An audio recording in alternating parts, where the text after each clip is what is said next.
What's up, fellow nerds? I'm Josiah. I'm Nick. We're friends. We're playing Marvel Rivals. We're friends and rivals.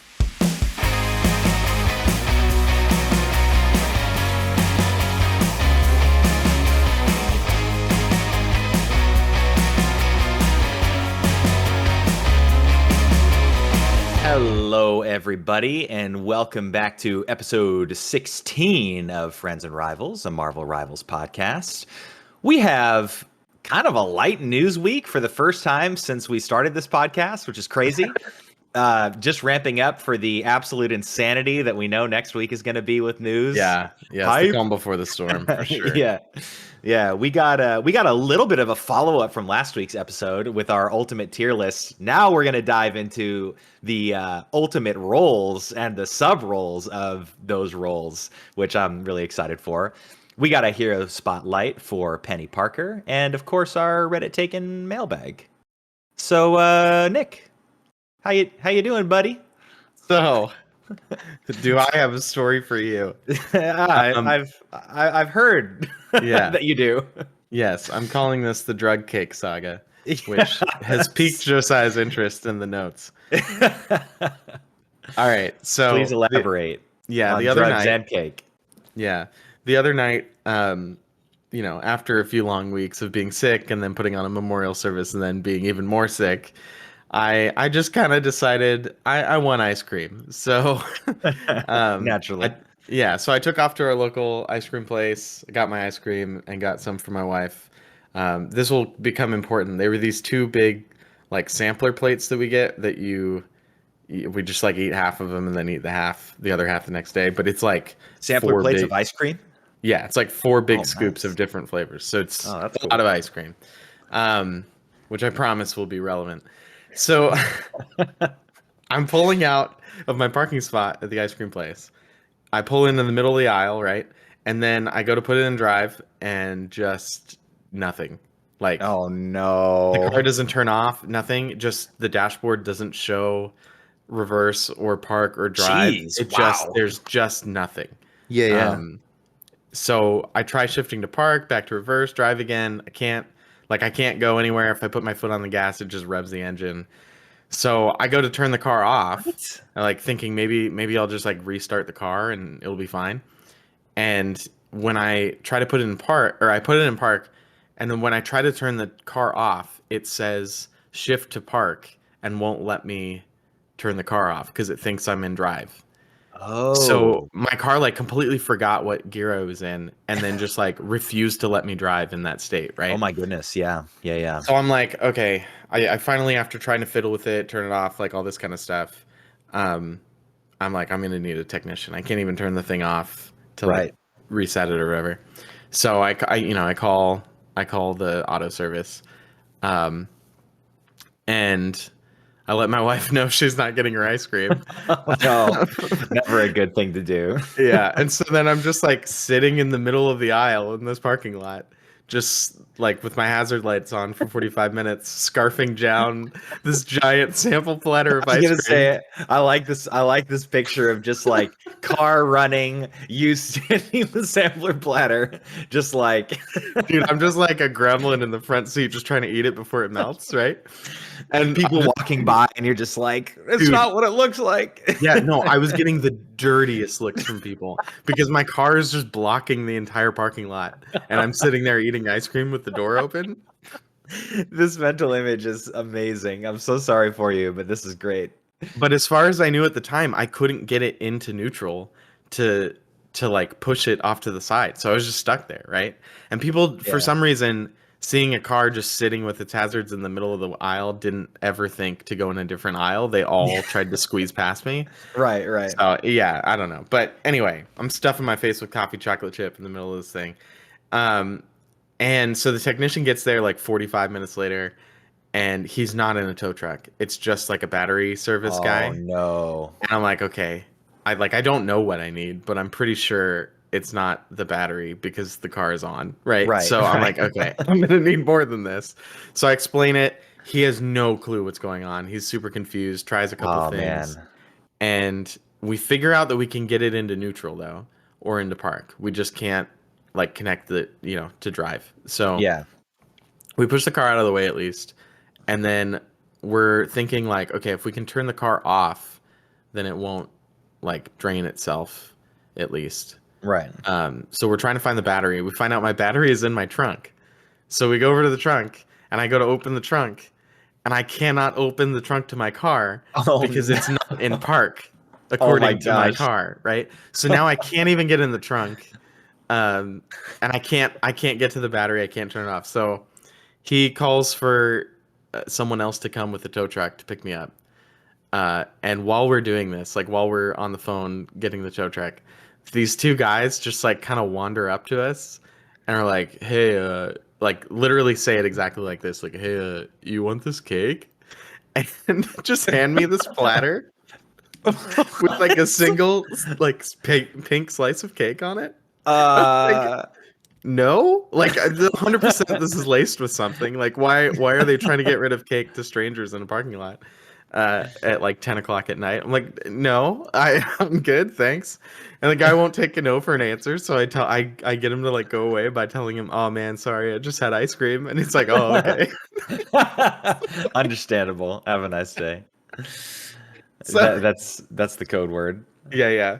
So anyway, the tow truck guy gets there. He doesn't know what's going on with it either, but he takes me to a mechanic, and they're closed because it's like 11 now. Yeah, right. So we just put the car in the parking lot, and then we realized like, okay, we should definitely get to the battery and turn this thing off, so it's not just a dead car that you can't get into, Yeah, geez. right? So, um, I find out from my wife that the back seats go down and you can crawl into the Oh, yeah. trunk Yeah, from there, yeah. right? Right. So I like army crawl my way through this crawl space into my trunk to hit the like I've just been kidnapped and stuffed in the trunk Yeah. button that's on the inside because Right.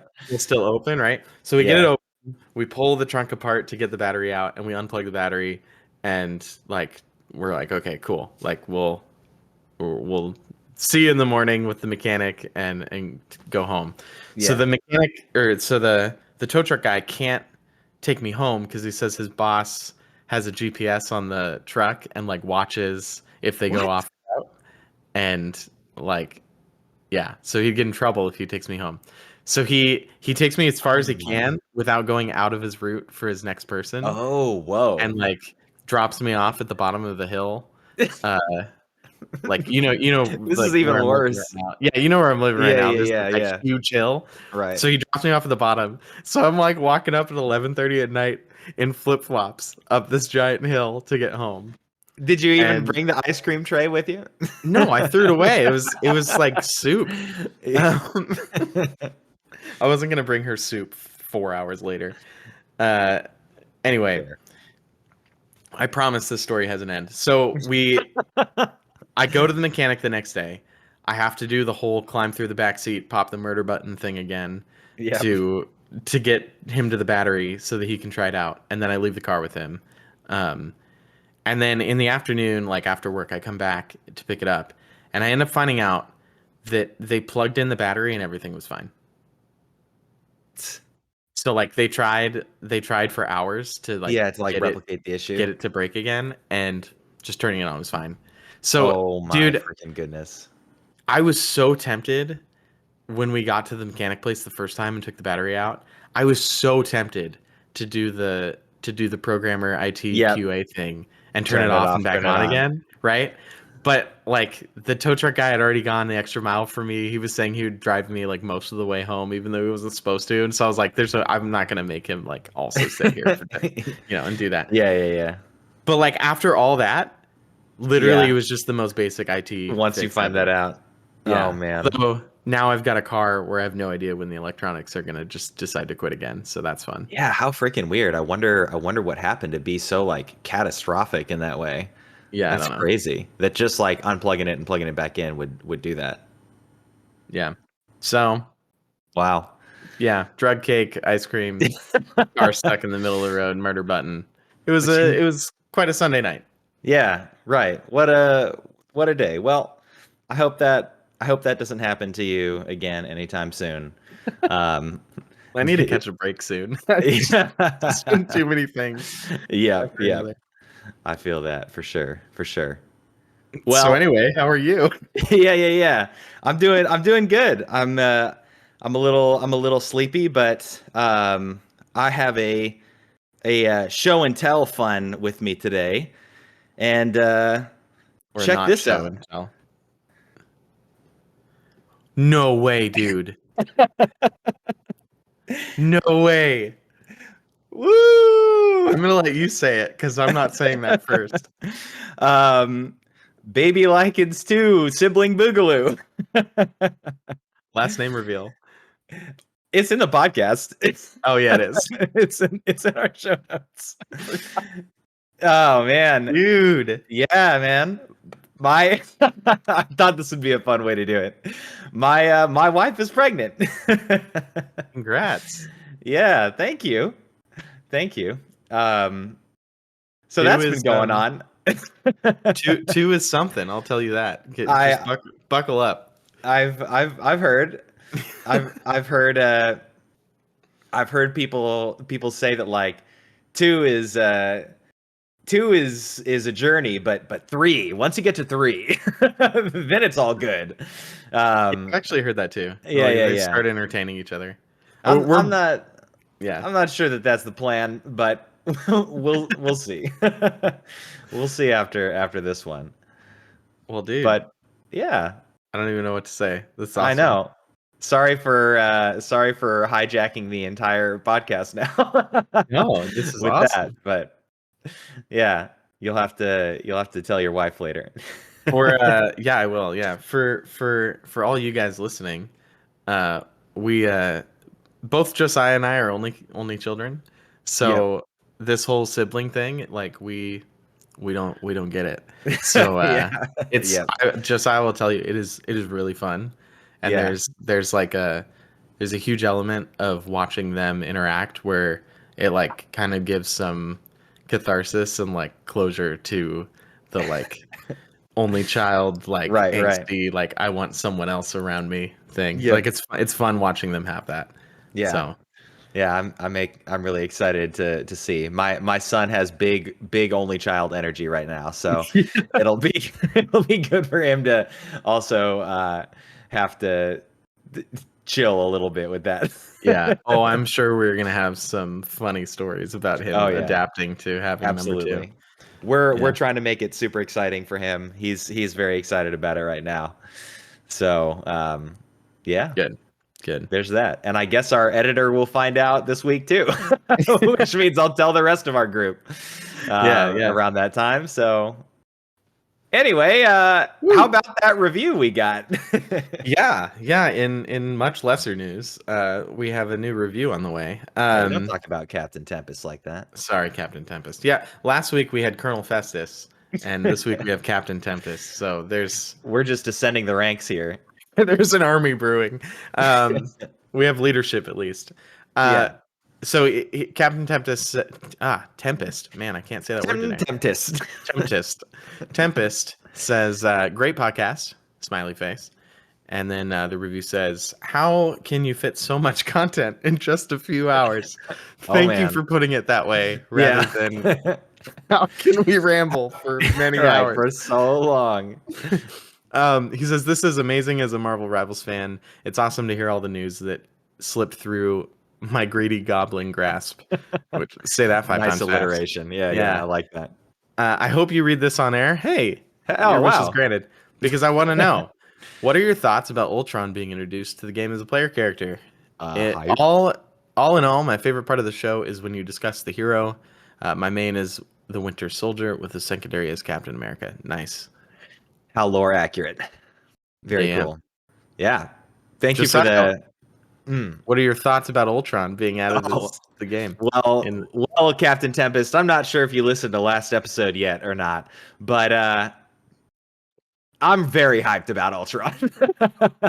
Ultron is definitely like one of my top most wanted heroes in the game. So the fact that we're getting him just in season 2 is super exciting.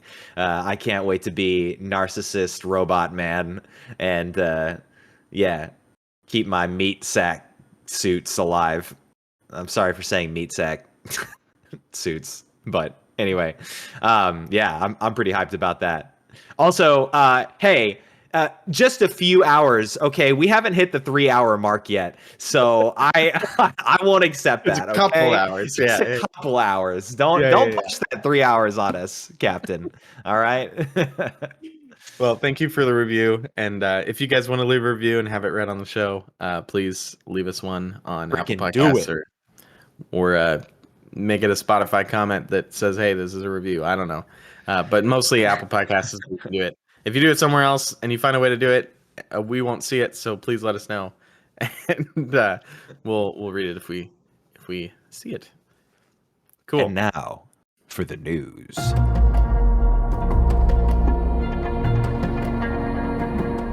As always, we have some new skins for you. Still crazy to me that this pace, just with everything in the game, every single week there's at least 2 new skins. Absolutely nuts. That they've in the patch notes they talk about the store page like rework, and it's like, yeah, what's this gonna be like in a year when we have freaking 150 new skins? You know, like every single year. Yeah, But seriously. but anyway, so Adam Warlock, Scarlet Witch, both getting some super cool new skins. We have the Immortal Avatar as Adam Warlock and the Immortal Sovereign as Scarlet Witch. Man, I really like the Adam Warlock one. Super cool. Very like imposing and like regal, I guess. I love the long black robes with the Yeah. like big defined like shoulder guards, the dragon, the golden dragon coiling around the neck, like very cool looking. I like it a lot. Yeah, and the Scarlet Witch skin has kind of like Phoenix like color scheme and style to it, and that is like right up my alley. Yeah, If yeah. Oh if they yeah, of hadn't, course. the only difficult thing for me is that they just gave us a pretty good free Scarlet Witch skin, and Yeah. so I'm like, I don't think I'm gonna use my units to get another red Scarlet Witch skin when I just got a free red Scarlet Witch skin. Yeah. So I I I did did see see, yeah, I did see a comment. I wonder if you're about to say the same thing. I that did is see a exactly comment. what I was about to say. Yeah, Yeah. yeah. Like, really? Another red Scarlet Witch skin? And someone responded like, "Well, she's not the blue witch." So, Yeah, but I mean, it does, as much as she is the Scarlet Witch, like it would be nice to have some skins that are a little bit more yeah. tonally different. But Right. they're all so good though. It's like, yeah, it's just Dude, they should give her a white and blue skin. yeah, white and blue with this blonde hair. With There we go. blonde hair, yeah, with the blonde sovereign hair. Oh man. You know That's what's awesome. there's so many anyway. All right. Um yeah, that's the skins. Yeah. I just want to point out, so I was looking at the Rivals wiki, because they have, Adam here. He hadn't gotten a skin since the Will of Galacta Twitch drops that was in season 0, or right at No, he got the no, it was in season 1. well, he got the Uh, season 1 battle pass skin, the super cool one. oh, you're right. This would have been after the battle pass. So yeah, he got a skin in season 1. Scarlet Witch got one even more recently. They had been doing a lot of the older ones that hadn't gotten one in a really long time, Mhm. and we're now at the point where the characters that haven't gotten a skin the longest are Jeff hasn't gotten one the longest. The I last one he got know. was the Jeff event like 2 weeks after the game came out. Jeff is due. We need to see Yeah. that Jeff skin. Yeah. Magneto, his Mm, season 1 battle pass is the last time he got a skin, uh, right. and everyone else now has gotten one since then. Um, and then Mr. Fantastic, his release skin Yeah, the is the maker most recent one. one that he got. No, the wedding one. Sorry, not the release skin. The wedding one. Oh, right. So Yeah. those are the 3 oldest. We need to get those in here soon. I would love to see like a casual Magneto with his like classic kind of Yeah, fedora cap yeah. that he wears. That would be super freaking cool. Yeah, I'm excited. I mean, none of the skins have been bad. Like they've cooked with all No, of them. So I I'm excited to see what they come up with next for sure. Yep. But I want to see that Jeff in the sailor hat. I know. It's got to be. I said you sent me the notification about the skins, and I responded with a. I was like on a Reddit when you sent it, and the top comment was a picture of Jeff looking sad, like over the shoulder, like it's got to be next week, right? Yeah. For Jeff and the thong. I know. Where's the thong? Anyway, well, we do have some patch notes as well. There's a patch coming out on Friday. So when the episode comes out, you should be at least pretty soon to the patch. A couple highlights we want to talk about on this one. Obviously, the skins we just talked about will be coming in. The big one probably, though, for some people, is that they're extending the Hellfire Gala Moments event by 1 week. So it's now going to end at 5:30, like on May 30th, at 9 o'clock UTC. I don't know why I called the day 5:30. The 5:30th? Yeah, on the 5:30th. No, but that also is supposed to be, as far as we know, when the season 2.5 patch comes in. Right. So yeah, this now is going all the way to the end of the half season. Josiah, I know you had some thoughts about that. Yeah, it's fantastic that they did this, and they needed to, because I got freaking beef with this event, man. Okay, not only the time gating thing, just like as a concept, which I understand, like technically, I think why it happened, because there are new challenges that they have to send you, and the system only does that on the refresh at 9 a.m. So like, I do get that, but like, just don't then like do a different way. But the bigger problem actually is that I got freaking duped.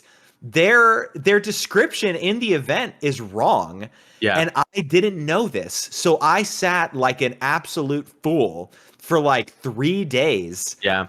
While I was playing and being like, oh man, like this is crazy. Like I was like trying to justify it in my mind. I was like, oh wow, did I do it at like just after midnight, and like it didn't calculate that, so then it pushed it back another day? Like I was doing those kinds of mental gymnastics rather than assuming that their information was wrong. And then on the third day, I was finally like, something is freaking up. It said 4 out of 4 for like 3 days now. It's not that it's wrong, it's just confusing. Like the 4 out of 4 means basically nothing. It just it's not right. You have to confirm 4 of those prizes to be able to move on, but you have to get, because what really matters, apparently, which is what you got stuck on, is you have to do all 3 sets of challenges that you get time gated at different times, and you have to finish all of the challenges, even though you can get all 8 prizes without doing all of those challenges.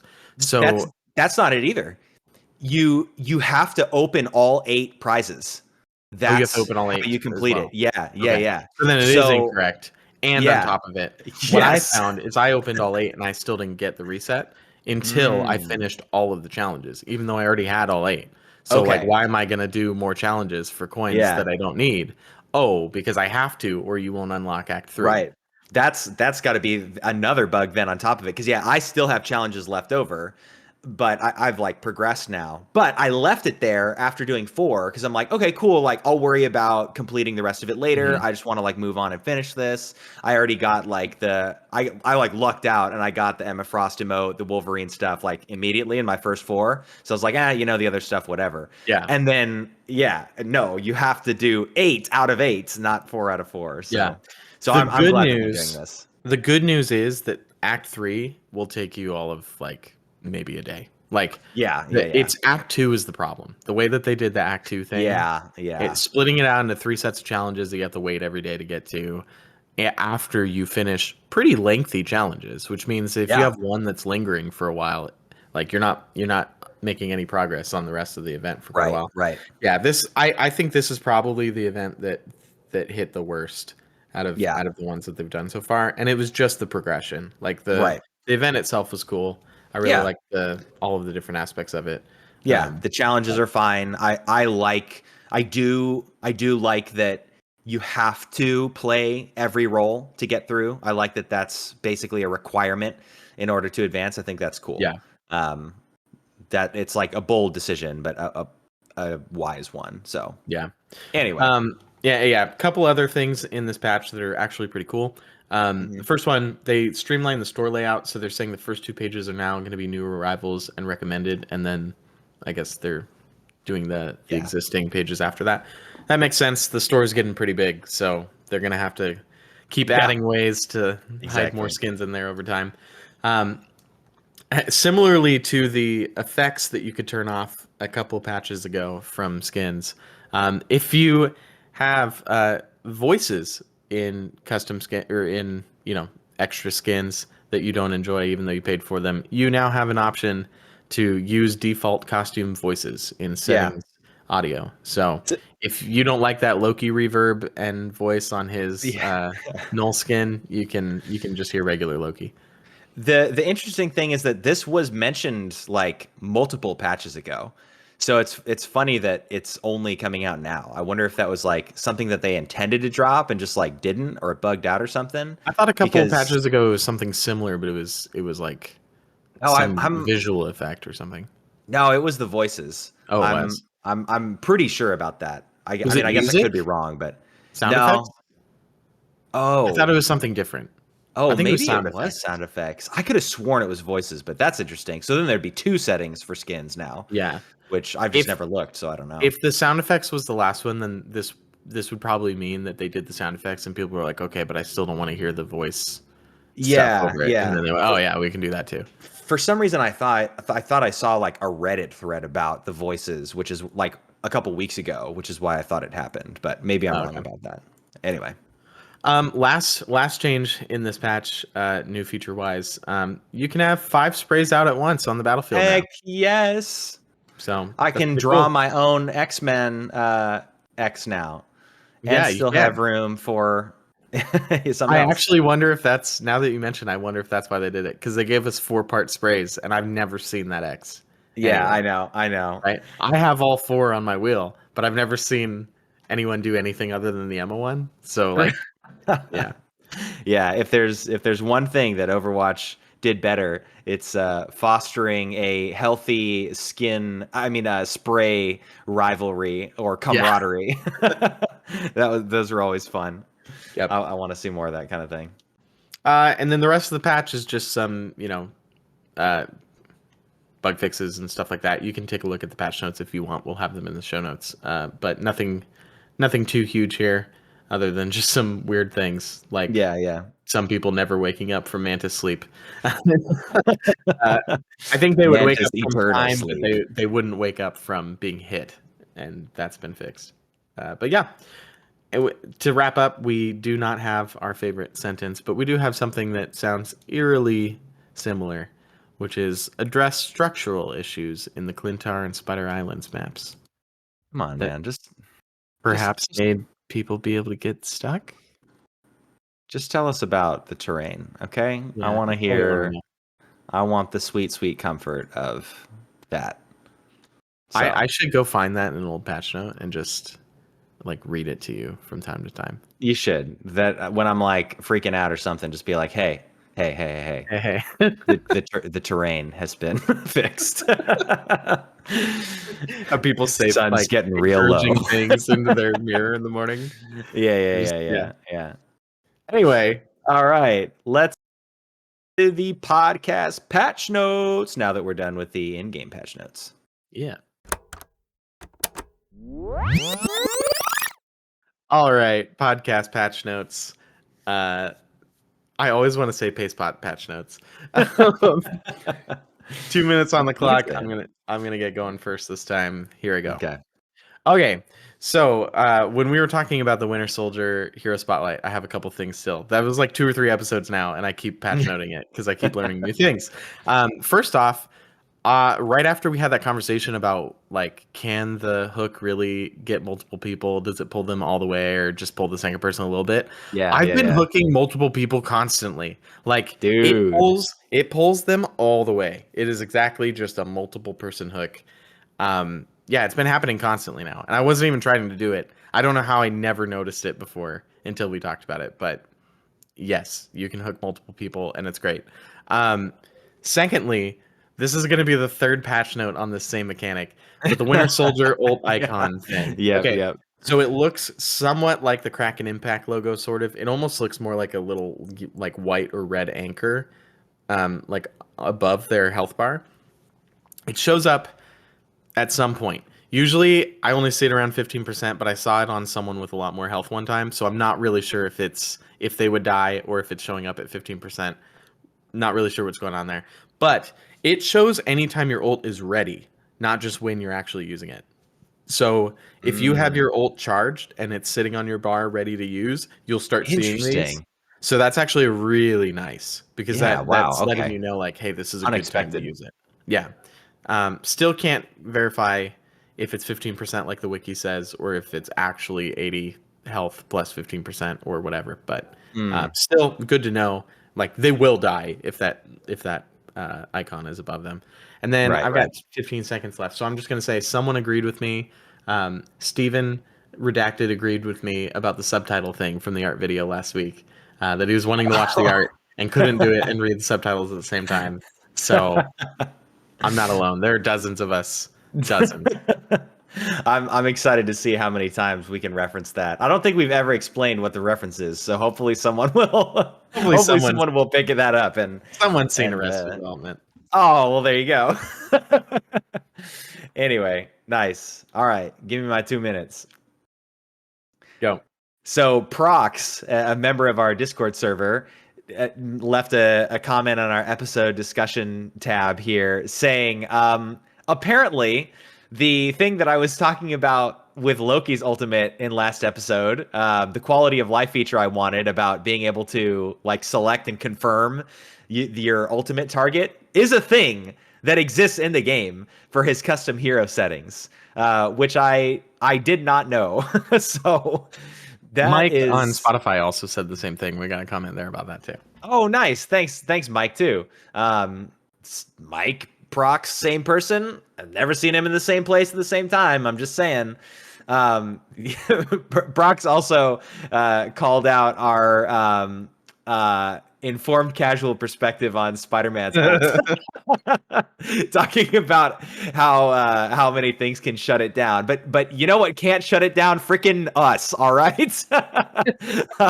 Actually, I did shut it down as Emma in the past couple days. I freaking throat punched him and stopped that. But anyway, yeah, that was really good information to find out that pretty much every CC in the game can stop Spider-Man's ult. Yeah. The thing is, like, if he hits you right, you're like webbed up anyway. Yeah. So like you can't, but there's like that it has a chance to miss because it's kind of a random spread. But or if you see someone else getting ulted by Spider-Man, you could. Yeah.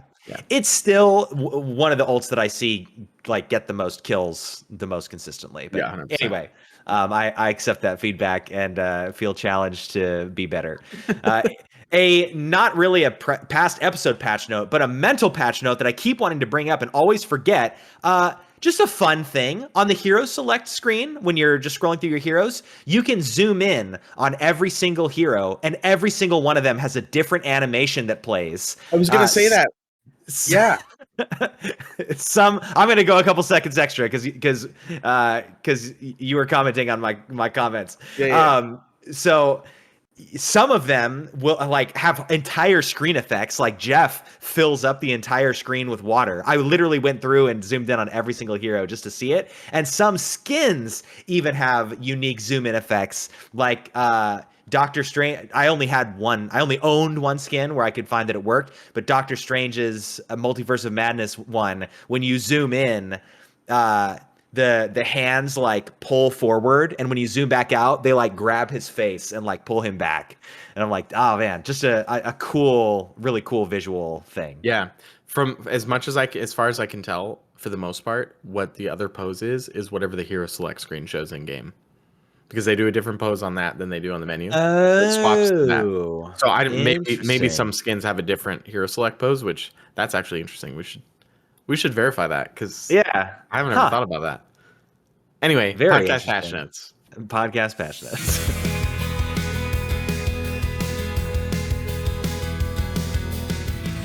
Yo, dog, I heard you like subroles for your roles.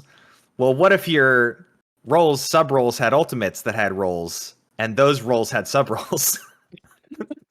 Well, then you'd have what Have we we got a have show for you? here for you today, which is the beginning of our next series on ultimate roles and sub roles.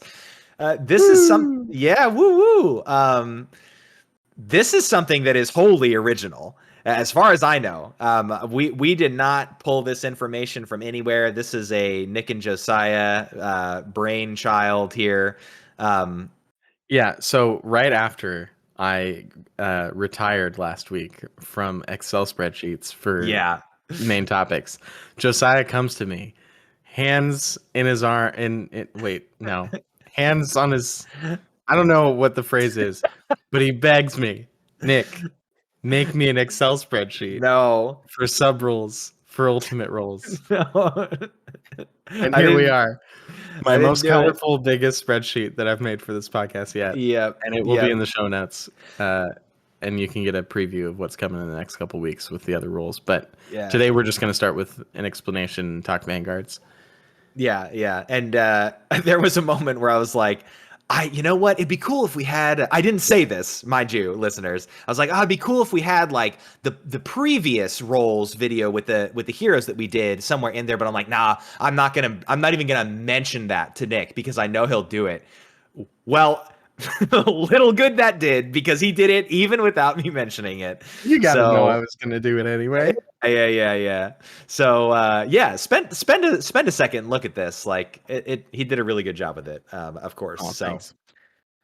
so yes, I came up with the main roles, and Nick came up with the sub roles, of which there are twice the main roles because it's Nick. So of course there are. Well, they're sub roles. If I had one for I every main know. role, it wouldn't be a sub role. I'm just trying to take a pot shot. I'm trying to keep the joke going. Come on.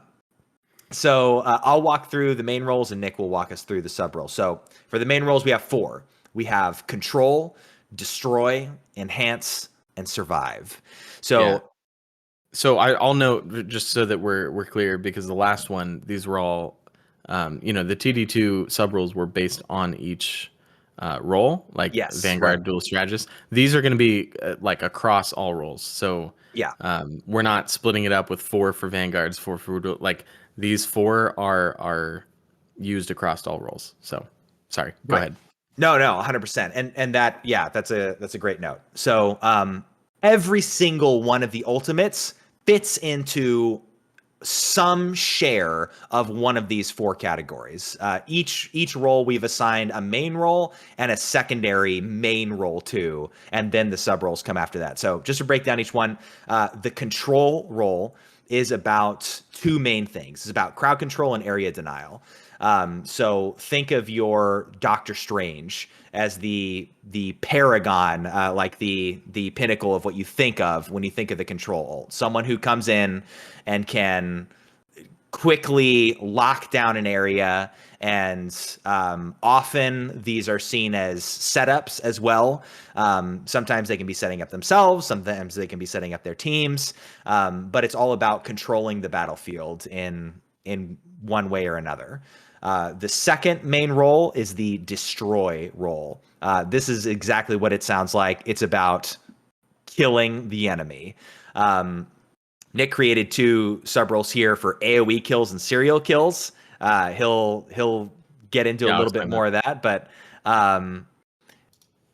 yeah. Then we have the enhance role, which is there's a couple different aspects to it. There is the kind of like buffs and debuffs aspect. So you're enhancing your team yourself. You are debuffing the enemy team. And then there's just kind of like enhancing your inherent play style of the hero you're playing. So you're continuing to do what you do best through the use of your ultimate. And then finally, we have the survive main role, which is much like the destroy one, fairly self-explanatory. You're trying to keep your team from dying. You're trying to keep yourself from dying, or you're trying to present an opportunity for you to push harder into a situation that you wouldn't survive without the use of this ult. Yeah. So yeah, so let's go into what those sub rules are. So there's two for each. Most of them kind of are just kind of two flavors of how you could do that main thing. So Mhm. we'll look at control as the first one, right? So there's multiple things that you could control, right? Um, and so they're broken down into crowd control, which is you're controlling the enemy heroes, you're controlling the enemy players, you're manipulating their movement, their ability to do things. Um, or the other one is area denial, where you're manipulating the battlefield. You're controlling the battlefield rather than the players on the battlefield, right? And you'll see this a lot in. So, like for crowd control, you think the things with clobbering time, all of those characters cannot move. They cannot do anything. They're just sitting there, sitting ducks, right?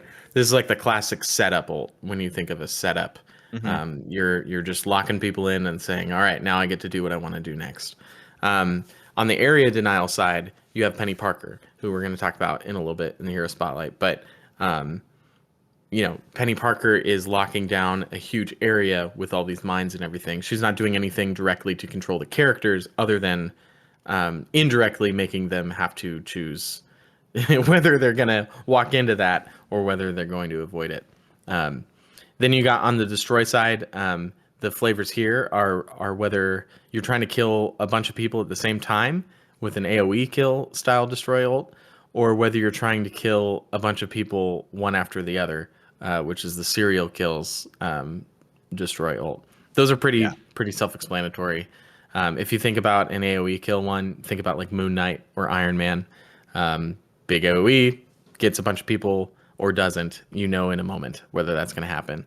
The serial kills ones, think like Hela, where it's drawn out over a longer period of time, but that also means that the enemy team is worried about it for a longer period of time. So Right. there's Right. pluses and minuses to both of those. Then you got the enhance, the sub rules here. You got buff and debuff, which is that you're not enhancing yourself, you're enhancing the others around you on the team, or you're debuffing the enemy team in one way or another. Think about Mantis here with her whole kit, really, but her ult gives a movement buff to everyone on top of giving the bonus health, and so you're buffing the team around you. On the debuff side, you can think of Black Widow's stuff that she leaves behind. It's a little bit of an area denial, Mhm. but the debuff, it applies vulnerability to everyone who's in it, which makes them take more damage. So you're making the enemy team weaker.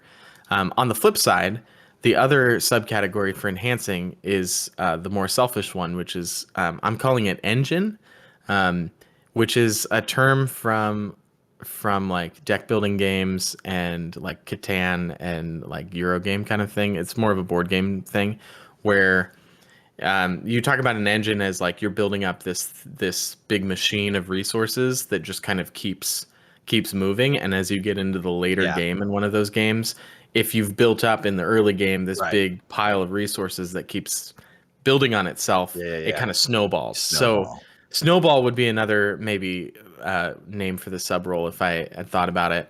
Um, the idea basically with these is that you're not enhancing your team around you, but you're taking your game plan and your ult is just amplifying that to Yeah. to the highest degree.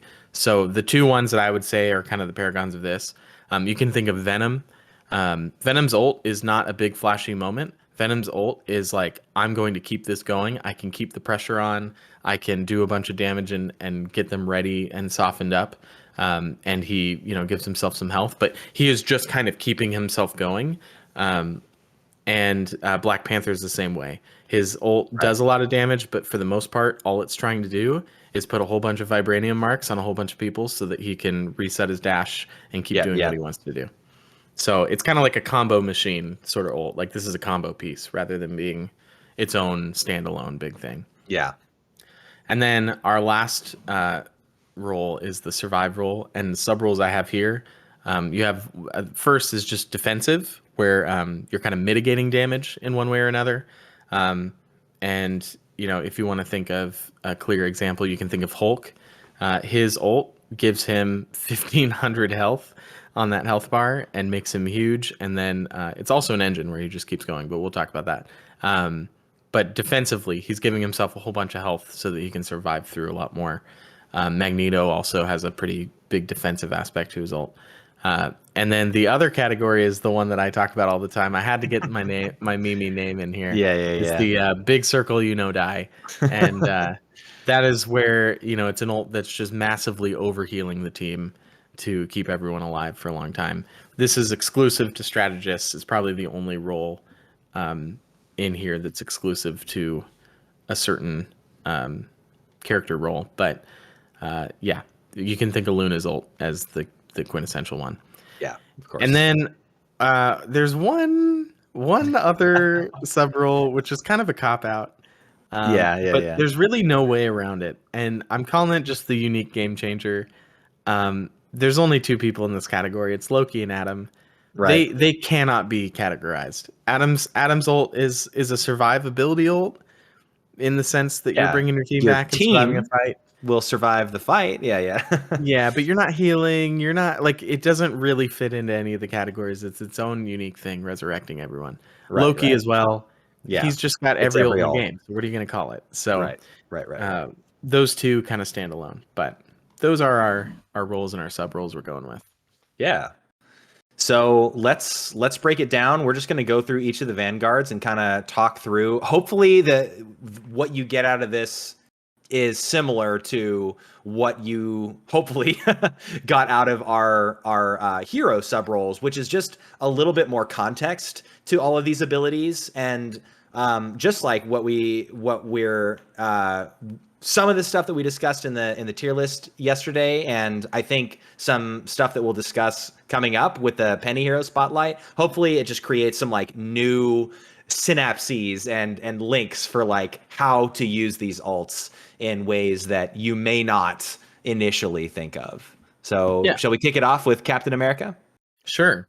So on our main roles for Cap, we have him as Survive and Enhance. If you don't remember what Cap's ult does, it gives him a bunch of bonus health, gives him a big movement boost, and everyone around him in a certain area, right? And then for the sub rules to more specify what exactly it is he's doing, we have that as defensive and as an engine. It's keeping Cap's annoyance going. It's keeping his, just not dying and running around and being annoying. Yeah. So to again start off on a good foot with this, like if you're thinking of Captain America's ult as like, okay, cool. He's empowered. He yells really loud, and I'm going to use this to like kill the enemy team. Like, you're not going to do that thing. That's not the purpose of his ult. We haven't even put it in a secondary role or a sub role to do damage or serial kills or anything like that. Well, because it doesn't, right? Like it does absolutely no damage. Yeah. Right. And like, again, when you think of the enhance and the engine aspect, Cap's job is not to be a assassin duelist. Like, Cap's job is to harass the enemy, to create space, to push overtime into impossible timers, and that is what his ult is for. And if you're not thinking of it that way, you're probably not going to get the most out of it that you can. With Doctor Strange as the next one, this is probably one of the simplest, and that's why we had him as a Paragon for control. It's just control, and it is just crowd control as a sub role.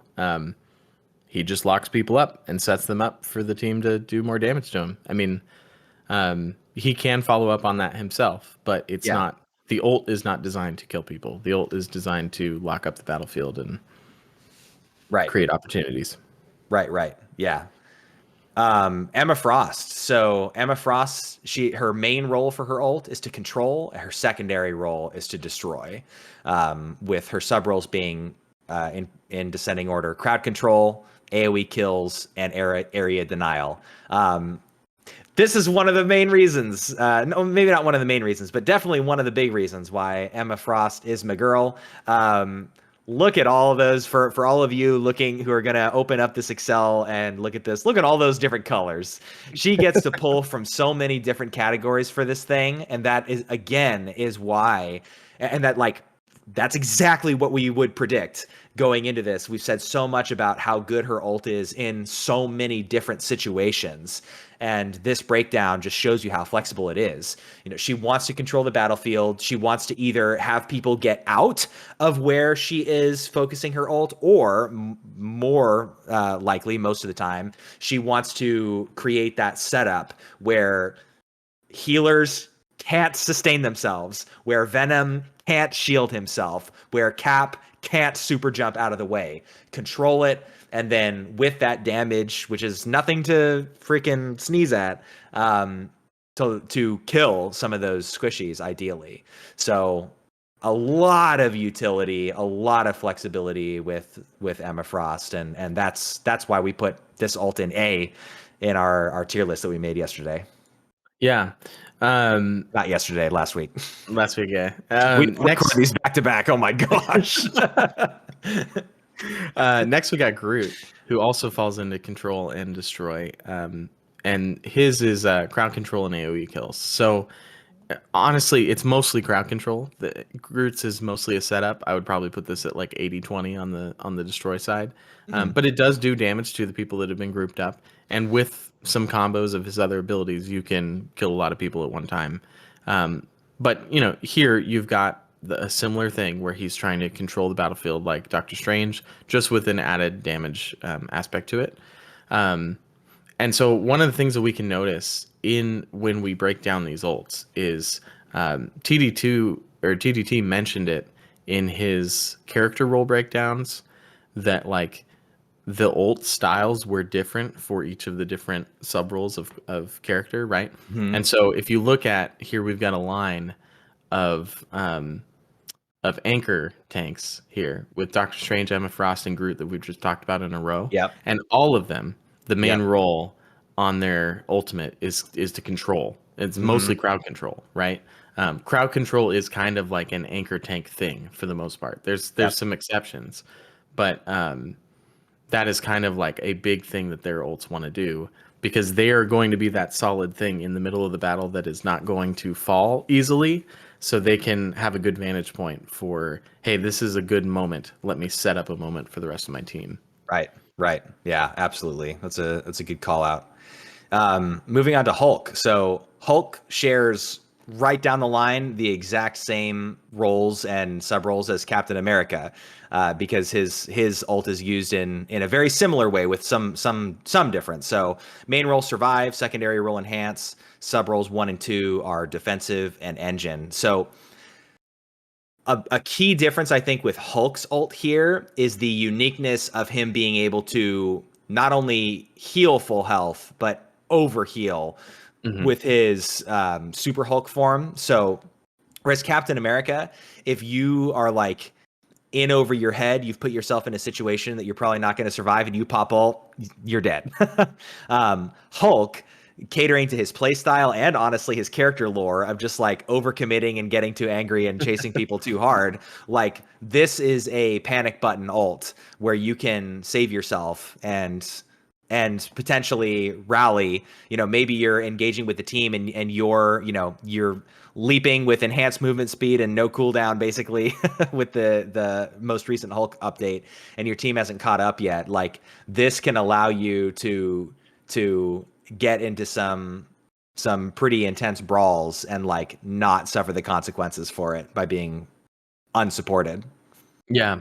And of course, like we're not mentioning damage in these sub roles, but you know, Hulk does do more damage in this big form. But the point with this is that that's not the primary reason why you're hulking out. Yeah. As Hulk, you're primarily doing it because you become this unstoppable thing that, you know, has 1500 health once again and can still fly all over the place. Well, no, that's Ben Grimm. Yeah, the thing. Well, I guess thank you.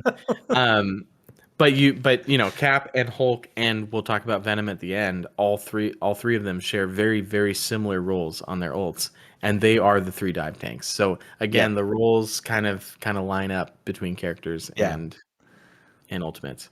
I think the cool thing is that this isn't like we didn't like look at, oh, they're dive tanks, let's put them all with these things. Like this is just what the ults were, and Yeah. then it I added the aligned. character roles at the end and was Yeah, like, yeah, oh, yeah. interesting. Yeah. Huh. Oh, wow. Which again proves that our informed casual perspective has some some Where GDT understanding. has a lot of understanding, and we're yeah. Yeah, Um, so then Magneto is going to be survive and control, um, which is a unique combo amongst the Vanguards. But for sub roles, we have him as defensive and area denial. I didn't put like AOE kill on here yeah. because I I might put that as a third. maybe as a third. I just don't see it happen that often. Yeah. But the big thing you're doing here for most of it is you're sucking up all projectiles and making sure that they can't hit your team. And I mean, you are threatening in a big Yeah. area Yeah. because of this. So people tend to scatter like roaches when Right. Magneto's doing this. Here, I have a sub roll to the sub roll. Instead of being serial kill, it's just kill. Because one of Magneto's perks to his ult is definitely like screw that one guy in particular.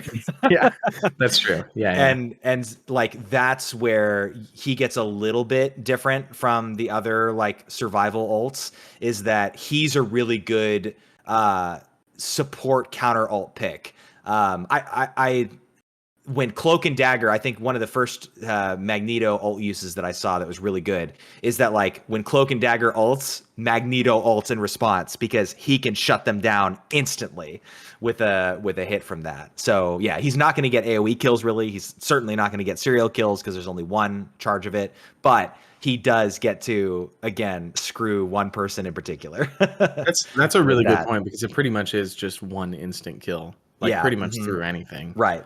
I don't really think of that when I think of Magneto's ult, but that's changing my opinion on Magneto's ult a little bit. Cool. Hey, that's why I fought for him to not go down. Yeah, that's to why the he's in B, depths. even though I would have had him in C. Yeah. Yeah.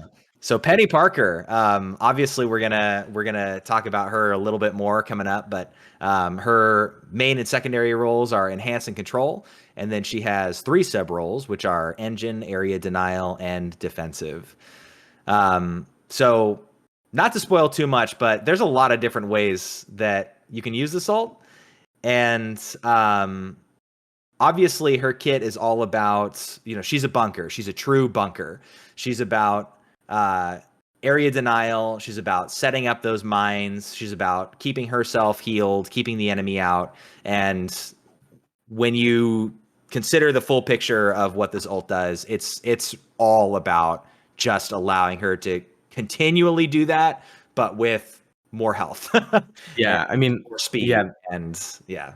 The reason I put them in this order, engine, area denial, defensive, is because if you think about it, all it really needs to be is an engine ult that's like keeping her game plan going, because what her game plan is area denial and being really defensive, right? Like, Yeah. so the other two just kind of fall from the fact that she's just doing more of what she does. What's interesting to me here, going back to the character rules, is that we only have 2 bunker tanks in the game, her and Groot, and they do not share anything in this ult other than both having some sort of controlling aspect to it. Yeah. But Groot's control is crowd control and hers is area denial, so they're the opposite subtypes of it. Yeah. But it's just interesting that the 2 bunkers, like Groot isn't bunkering with his ult at all. He's doing something very different. And I think that comes from Groot. Like Penny is a bunker, whereas Groot is like anchor bunker.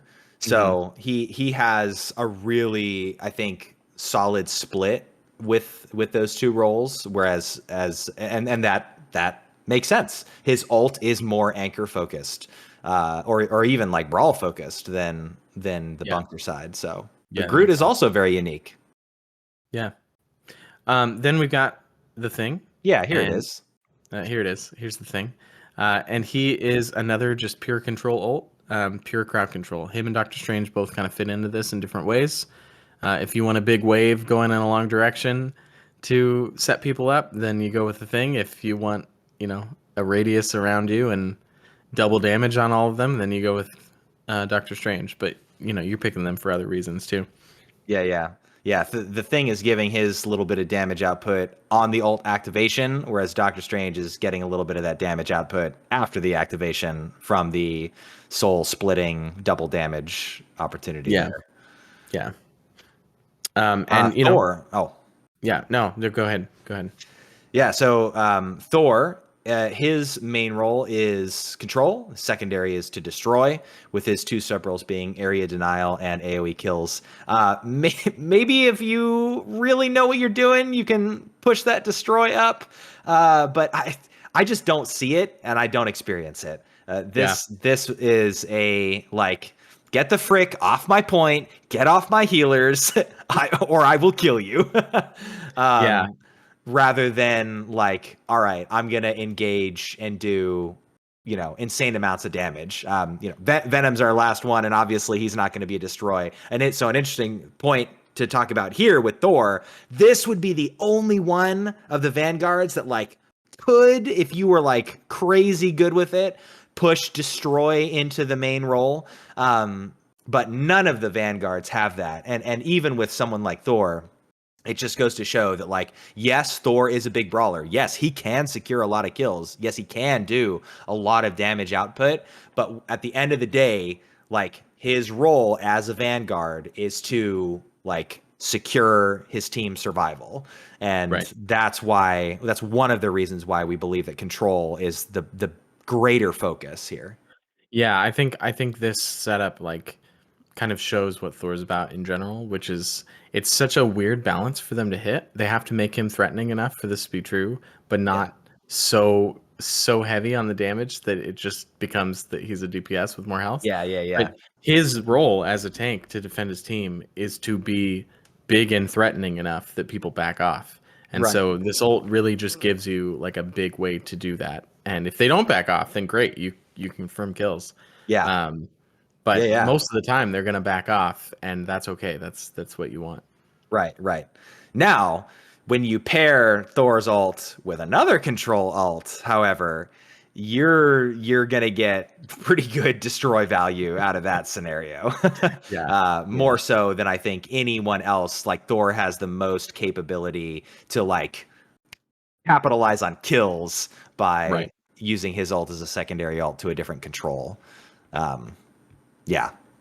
Also, the SFX and just voice acting and everything around his ult is also just really well done and intimidating.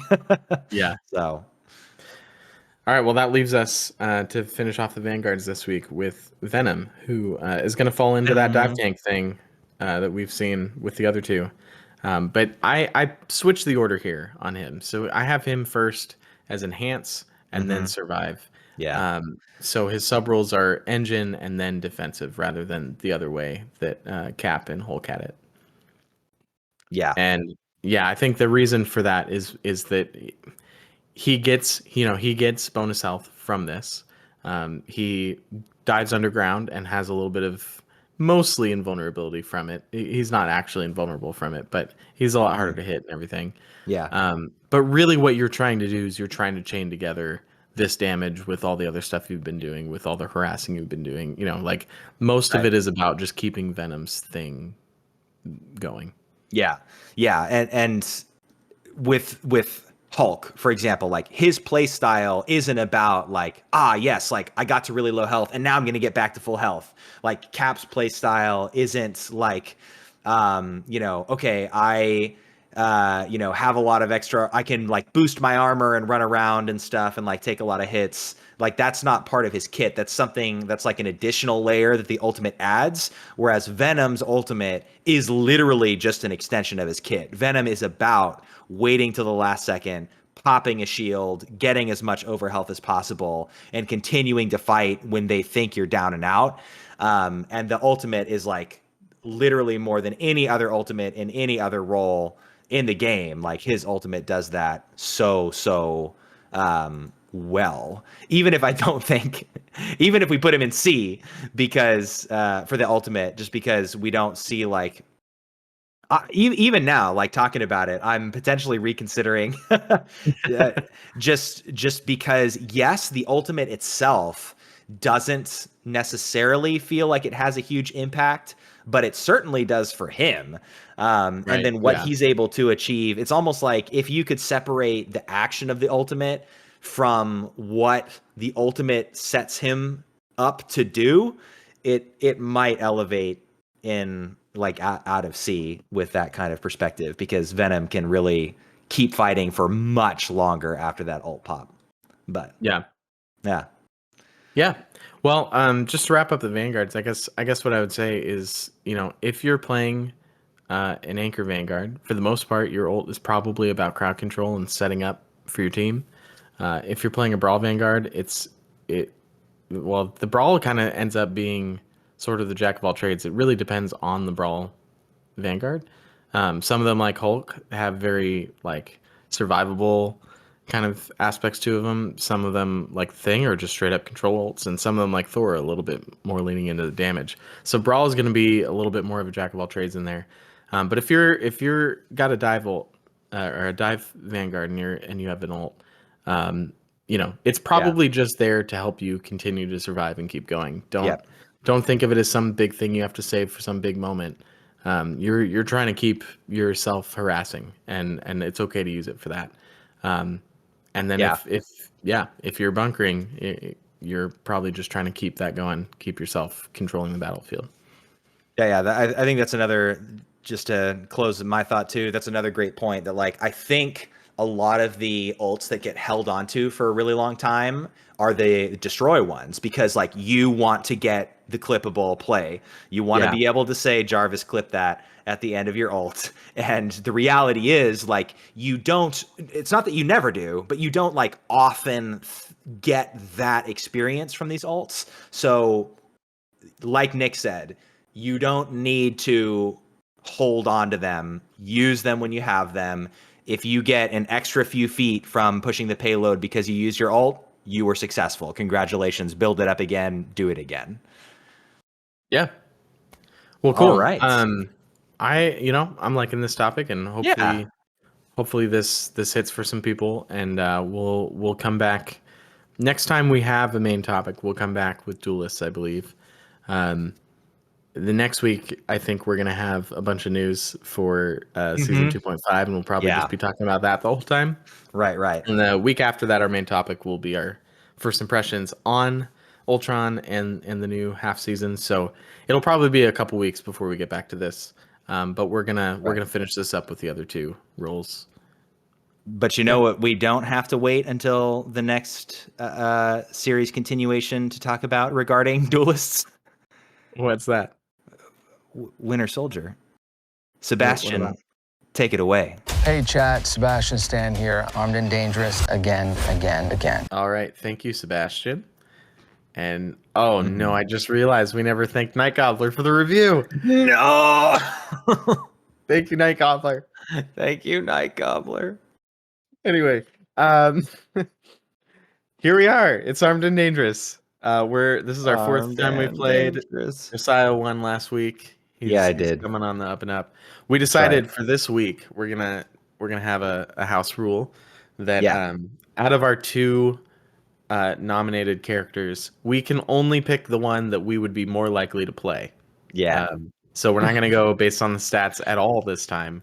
We're just gonna go, I have to pick one of these two characters. Who do I play? So if you don't know, we're drafting a 6-person team, each of us, and we are pitting them against each other based on individual hero matchup data aggregated together to figure out which team is more likely to win. So, Josiah, Vanguard, you get Groot or the Thing? Ooh, man, this is a tough choice for me, actually. Oh man, why is this so difficult? Yeah, I'm not. If you like put a gun to my head and told me to play Groot or the Thing, I'm not sure which one I'd pick. They're both pretty even for me. You know, I think I'm like wanting to play more Groot now, so I'm going with Groot. Okay. All right, I get Thor Magneto. I'm picking Thor in a heartbeat. Let's do our first duelist. You get Black Panther or Wolverine? This is another trickier one. I'm gonna go with Wolverine, but I really got to enjoy Black Panther a little bit recently. So Oh no! I get my 2 0 minutes played Black Panther or Spider-Man. flip a coin. Which one am I more interested in playing? I There think you I'm go. more interested in playing Spider-Man, so I'll Yeah. take him. I get that. All right, for our first strategist, Josiah, you get Luna or Adam? Jeez, wow. I did not expect this to be so difficult.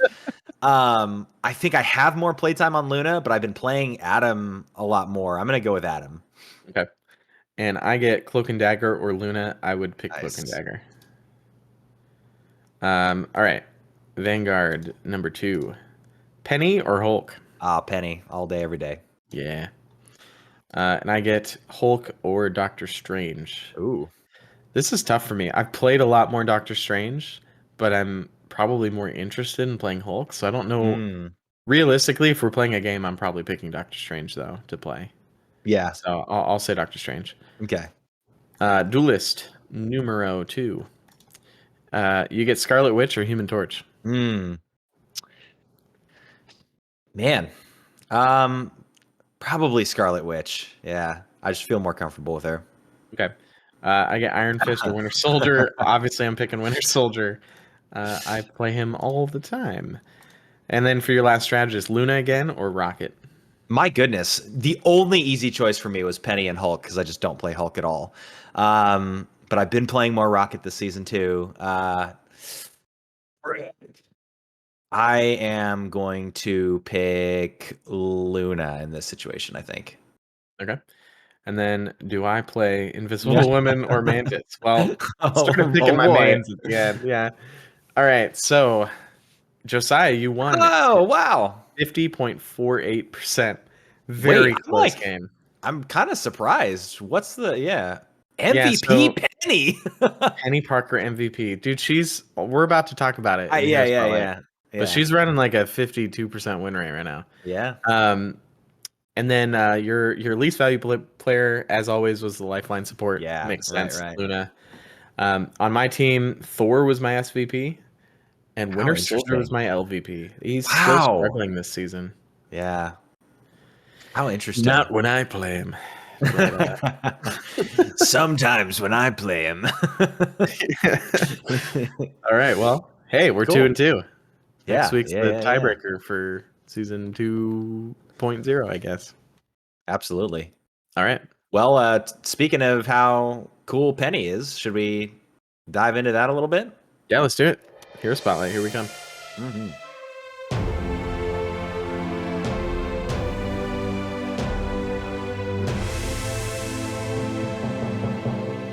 As always, a brief reminder about how we conduct our Hero Spotlight. So we alternate between Nick and my most played characters week after week. This week, it is Nick's turn for a spotlight, and it's Peni Parker. Yeah. Nick, where's she sitting for you in your most played characters? Well, so here's what's funny. It's kind of both of our weeks for a spotlight. Yeah, it is. Parker. But technically, this will take up my slot. So this is my 6th Hero Spotlight now. Penny is my 7th most played character right now. Yeah. How about what you? a coincidence. She's my 6th most played character. It should have been me. Yeah, well, it was my week. But I'm excited. Whenever I see a hero is coming up on the Hero Spotlight for me, I'm like, oh man, I have to, a lot of times now we're getting the characters that I've played a lot of, but maybe haven't played a lot of recently. And so I have to start studying up to remember, what's going on with them. And I'm having a lot of fun on Penny. Like all I want to do is play Penny right now. Found a couple cool things, and yeah. So let's get into her in the comics first. There's not much. This is gonna be a quicker one. Yeah, she's the newest character we've done so far, right? I think so. Yeah. So she was created in 2014. Very, very recent. And she's also an alternate universe character. So she's she's not from the main Marvel universe. She's from an offshoot. It's called Earth 14512. So her backstory isn't necessarily going to line up with what you would expect from like main Marvel universe Spider-Man or anything. and isn't, she doesn't have as many stories tied into things because it's just about whatever the pocket story is they told in this universe. So she is from 3147-ish in New York, so way in the future. And basically, when she's 9 years old, her father, who in the comics is unnamed, in Rivals they said his name was Richard Parker. Good old Dick Parker. Yep, that's a name. Anyway, he dies while piloting the spider mech. And she lives with her Uncle Ben and Aunt May, and takes the mech and allows herself to be bit by the irradiated spider that lives inside of it, and forms a psychic bond with her and the spider, which allows her to control the mech now. So she's the only one that can control the spider mech because it's really piloted by the spider, basically. Let me just say, I'm for whatever reason, I am just a magnet for bugs. Bugs love to bite me, and I am forever bummed that the only thing I ever get is rashes, itches, and bumps. And not a spider mech bonded to your psyche. Give me a freaking psychic bond, bro. Like, come on. Anyway, so her first comic book story that she appears in has her team up with Daredevil to stop Mysterio. I'm assuming these are 3147 versions of these characters, not the same ones we know, but right. Anyway, Mysterio kind of gives them information after they stop him on an illegal ring of biological enhancer people. People just trying to mutate themselves, I guess. And so they go to stop that. And in the middle of that mission with Daredevil, she runs into Spider-Ham and naturally a Spider-Man named Ezekiel Sims, also known as Old Man Spider. Who tell her about some Spider-Verse shenanigans, and she joins them to save the spider totems. This goes wacky. It goes all over the place. I'm not even going to attempt to explain that story because I don't understand it. It gets complex. It involves some sort of multiversal Spider-Man related gods and a web of life and destiny. Which is the thing that the Tokyo maps in the game revolve around. Right. That's what I was gonna say, right? Yeah, okay. Yeah, and it involves the Master Weaver and a bunch of stuff, and multiverse falls apart if the web is destroyed, and I don't know. Full disclosure, I still am not sure who is the quote good guys or bad guys on that map. The answer is yes. Apparently it's a disagreement about whether destroying the web or saving it will fix something. Okay, quick side tangent then. Are there any objectively bad decisions on any of the game modes? I guess trying to bring Ratatasker, trying to defend Dracula is probably not a good thing. Yeah, and you probably don't want to help Null on the you probably don't want to release Hive in the Hydra map. Yeah, there's objectively. Yeah. Okay. Anyway, other random Penny things. The Venom suit that is her skin, right? Is actually another suit that exists like Spider, but it has some kind of symbiote-esque properties, mostly that people who are inside of it are kind of anti-heroes and get consumed by things. Yeah. So is it piloted by Betty Ock? No, it was like Abby Brock or something like that. Oh, okay. So close. But yeah, at one point the pilot of the Venom suit and Aunt May get merged into it, and Penny has to defeat it and never finds them. So they might be dead or be something else. I don't think there's been a follow-up comic on that. But the Venom suit is not Spider. It's actually a different thing. So that's kind of cool. Huh. And then most recently, she's been part of a multiversal anti-symbiote squad who basically just capture rogue symbiotes and deport them to Clintar. Dang, bro. Yeah. Spider-Verse ice. Yeah, basically, but for symbiotes. Yeah. That's pretty much everything she's ever been a part of, other than the two Spider-Verse movies, as far You're as so I can tell. comprehensive. There you go. I mean, I had no idea what the story was on the whole spider totem thing, but I told you it existed. Yeah, yeah. Yeah. So, powers and abilities. This is even this is even sparser. So, according to the Marvel Wiki, the spider suit is it's mech suit. Oh, Yep. oh, Yeah. just a mech suit. Yep. No list of powers, no list of gadgets or abilities or things that it can do. It's a mech suit. Yeah, So cool. that's pretty Mech much all suits the are cool. information I have for you on her powers. We do know from the Spider-Verse movies and just from comic panels that the spider psychic link she has can summon the mech and coordinate with the robot, like for coordinating actions, kind of like Right. Pacific Rim style. Yeah. Great And movie. then Penny actually does have a spider sense, so that's like an actual power she has from being bit by the spider. Okay. And then Spider the robot has web shooters and can kind of swing around, kind of like Spider-Man, and web people up, and all the things that we see in game. Yeah. But that's pretty much all that's written down online about what Spider can do. Yeah. So honestly, the interpretation in Rivals is probably the most like comprehensive, fleshed out. like fleshed out version that we have. The writers are watching Rivals gameplay, like write that down. Write that down. Yeah. It's gonna show up into the Spider-Verse 3. But also, just cool trivia. If you can't tell just by looking at them, Penny and Spider were inspired by the suits and the mechs in Neon Genesis Evangelion. Yeah.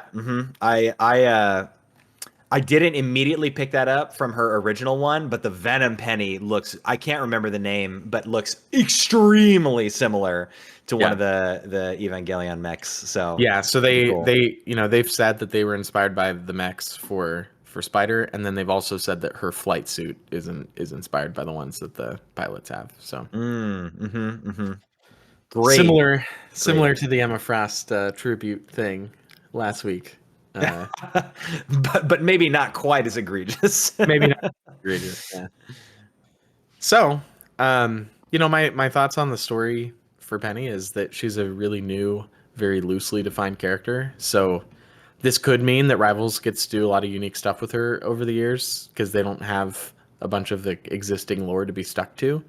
But it could also mean that she just kind of exists in the roster and doesn't really get much time in the spotlight because they don't want to step on the toes of whatever the comic writers are going to do with her. But they've already named her father in Rivals, which is not something the comics have done. So maybe they're not afraid of that. Like most of the Rivals characters are alternate universe versions of the comic book characters, so they've kind of already got a way to not have to worry about stepping on things. Right. I was going to say they've already freaking killed Magneto and brought him back and killed Ultron and there's a lot. But yeah, cool concept for a character, cool character, but there's not a ton there yet. So watch over the years and I honestly think the Spider-Verse movies, including her, is like the biggest thing that's happened to this character. Yeah, so, for sure. For sure. That's probably going to be huge. Over time. So speaking of, first appearance in Marvel Comics, which was Edge of Spider-Verse #5 in October 2014. And then when we get to MCU appearances, she's nowhere near the MCU. Haven't heard a lick of any of the Spider-Verse stuff in the MCU yet. Yeah. But she is still unfolding. Yeah, but she is in both Spider-Verse movies, and that's where I was introduced to the character. Although I didn't realize it until Rivals. When I was like, wait a second. Me either. Yeah. I went back and saw it. Yeah. So, voice actor, who are they?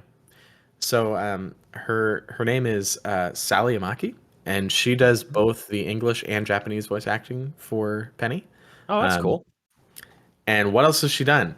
Not a ton. She's a newer voice actor. She's done some anime in the past few years, like mostly 2022 and on. But most notably, her other notable role and only gaming role other than Penny is Kiriko in Overwatch 2. So nice.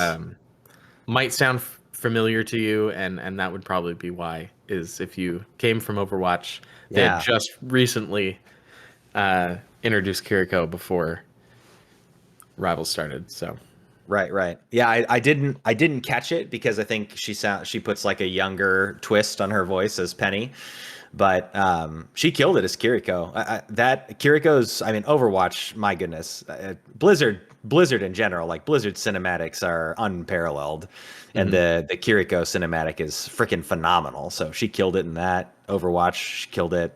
Kiriko is super fun character to play, and the voice actress, yeah, she did a great job. So cool. yeah, yep. Well, all right, you want to talk about her in game? yeah. Let's get into what it's like to play her. So she is a Vanguard, of course, and she is a straight up bunker. So she was one of the characters that like fit squarely into that role, and that role is her role. So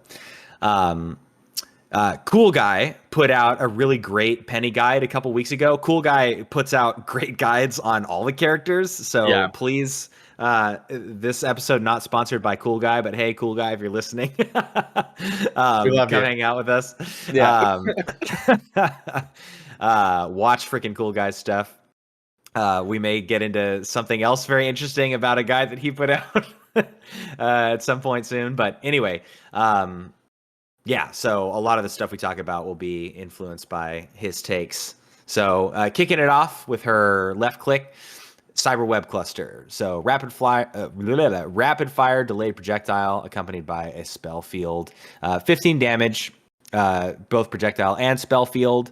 The fires 3.33 rounds a second with a 1.5 meter spherical radius on the spell field, and then at a projectile speed of 120 meters per second. So pretty slow, pretty small, but now has the ability to crit, which was one of the huge updates to her kit in the most recent season 2 patch. So this thing is super fantastic because you never have to reload it. She now has less slow movement speed. It doesn't say it here, but while you're firing, it does slow her movement speed down. But they decreased the amount that it slows her down. So yeah, it used to take you down. I want to say it was like 40%. They brought it down to like 20, 25, something like that. Pretty significant. Yeah. So one of the things taken from the Cool Guy video, one of the things he pointed out was the damage is 15 from the projectile and then 15 from the spell field, right? So it's really 30 damage when you hit someone, because if you hit someone with a projectile, they're going to get hit by the spell field as well. So you can think of it as 30 damage, 3 1/3 times a second. So over 3 seconds, you're going to hit people 10 times for 30 damage. It's 300 damage in 3 seconds, if you want to think about it that way. But with the crit, it's only the projectile that crits, not the spell field. But it crits at 2 times. So if you hit someone in the head, you're doing 30 from the projectile and then 15 from the spell field. So now you're doing 45 a hit, which, 45, 3 of those in a second, you're already at like 135. So now you've got like a 2-second kill on a squishy. If you're headshotting. I think that he said the way it worked out was like 10 body shots or 7 headshots or something like that. Right. Take someone out. So, and hey, when you can lock people down consistently and make their head a non-moving target. Yeah, but she's going to be kind of if we were going to put her in a DPS category, it'd be kind of in the sustain, where she's not doing a lot of burst damage from her gun. She's just kind of constantly putting out something. So much like how we talked about Scarlet Witch, like, you want to be using this ability all the time because it will do a lot of damage over the course of the game, but you're not thinking of this as your primary way to delete people, right? Like your primary damage is not, oddly enough, your primary, even though it's going to be the vast majority of your damage. It won't be the most important of your damage, I guess, if that makes sense. Yeah. Speaking of abilities that you want to use all the time, so that's her left click. Her right click is a cyber web snare. So she launches the webbing that immobilizes enemies, or creates a cyber web. If it doesn't hit the enemy and it hits the ground, it'll create the cyber web. While she's in the cyber web, she gains healing over time and a movement boost. Excess healing converts into bonus health for this. So only does 5 damage. It's not about the damage. It's on a freaking 3-second cooldown. That's the key here. You can spam this thing all the time. It's got a 3-meter spherical radius. It feels very, very easy to land. At least in my opinion. 60 meters per second projectile speed. It's very slow, but it is this thing comes in clutch. This is like when I'm playing Penny, this is the thing that I'm thinking about the most, to be honest. If you hit an enemy, they're snared for 0.7 seconds. And then while she's in the web, if you generate a web at this rather than snare an enemy, she gets 25 healing per second. And then that bonus health, it goes up to a maximum of 150. And she has a 25% movement boost whenever she's in this web or any other web that she can generate. Yeah. So this is one of the best abilities in the game. Like, yeah, for sure. If you want to do the math, like 0.7 seconds of stun every 3 seconds, you've got almost 25% uptime on stunning someone. Like, that's insane. And then on top of that, even if you miss, it plays into your play style with the webs. You can also use it on purpose because it's on such a short cooldown. You can use it on purpose to throw at your feet to heal yourself, to hide mines, which we'll talk about later. There's so many uses for this thing. It's just like the Swiss Army knife of Penny. But on top of that, let's talk about the cyber web just in general. A lot of her abilities are going to create this webbing, and Penny this season got buffed with 100 extra health. So she used to be 650, which is pretty average for Vanguard, still even a little bit on the high side. But now she has got the most health, I think, at 750. She's at least tied. I don't think anyone has 800 base health. Right. But 750 base health is insane. And then on top of that, while she's in her webs, which with what we'll talk about with her shift and everything like that, you want to be in your webs 100% of the time if you can be. You get up, once you heal, you start getting bonus health up to 150 bonus health. So a Penny sitting in her nest, on average, just most of the time, is going to be sitting at 900 health. And healing. 900 health, healing, 25 health a second. That is amazing. So this should be a good hint at what your job is to pick an area, say it's mine, and no one else is getting in there. Stay away from my garbage. Yeah. Have you ever seen that meme? It's one of my favorite memes. It's like there's a possum. There's a possum like sticking out of a dumpster, and he just looks super angry, and it just says like, "Stay away from my garbage." That's how I picture Penny. It's like you just pick a random spot on the map, and you're just like, "This is mine." Are you referring to your teammates or? Well, it depends on the game. Are we in comp or quick play? Yeah. And the another thing too is that the webs chain with each other as well. So let's just talk about her shift, and that'll we can connect the dots there. So her shift is the bionic spider nest. So this is the thing that when you see it, you just ignore it. It doesn't do anything. You don't ever want to attack it. You don't ever want to tell anyone on your team to attack the spider nest. It's actually you lose points, I think, when you destroy this thing. So try and avoid it at all costs. At least I think that's the advice that my teammates have heard. So this generates the spider's nest at a targeted area, periodically spawning spider drones and creating a massive field of cyber webs. And then same rules apply. When she's in the spider webs, she gets the healing, the boost, the movement speed, all that stuff. So the spider drones that generate 2 every 3 seconds. They do 40 damage per impact. So whenever an enemy steps into that cyber web field, you get the spiders chasing after them, and when they impact, they do 40 damage. And it doesn't say it here, but you can have a max of 10. So it'll generate 2 up until the point where you have 10. Yes. So if you think about it, there's 400 damage just sitting in your web most of the time, waiting to find someone. Who comes in. Yeah, which is one of the reasons why you see multiple people sometimes get deleted pretty much instantly whenever they walk into these things. It's on a 15-second cooldown.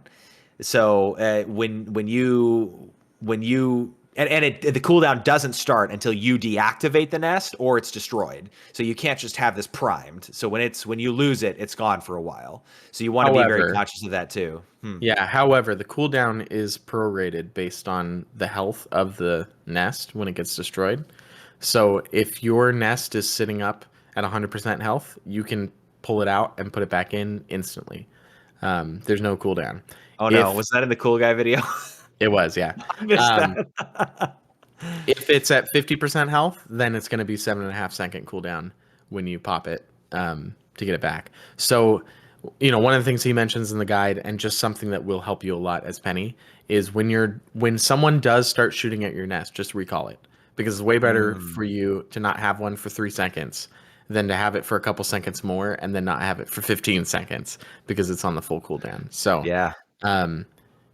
guard that thing, body block it, do whatever you can. This thing is the most important thing in your universe if you're playing Penny. Yeah.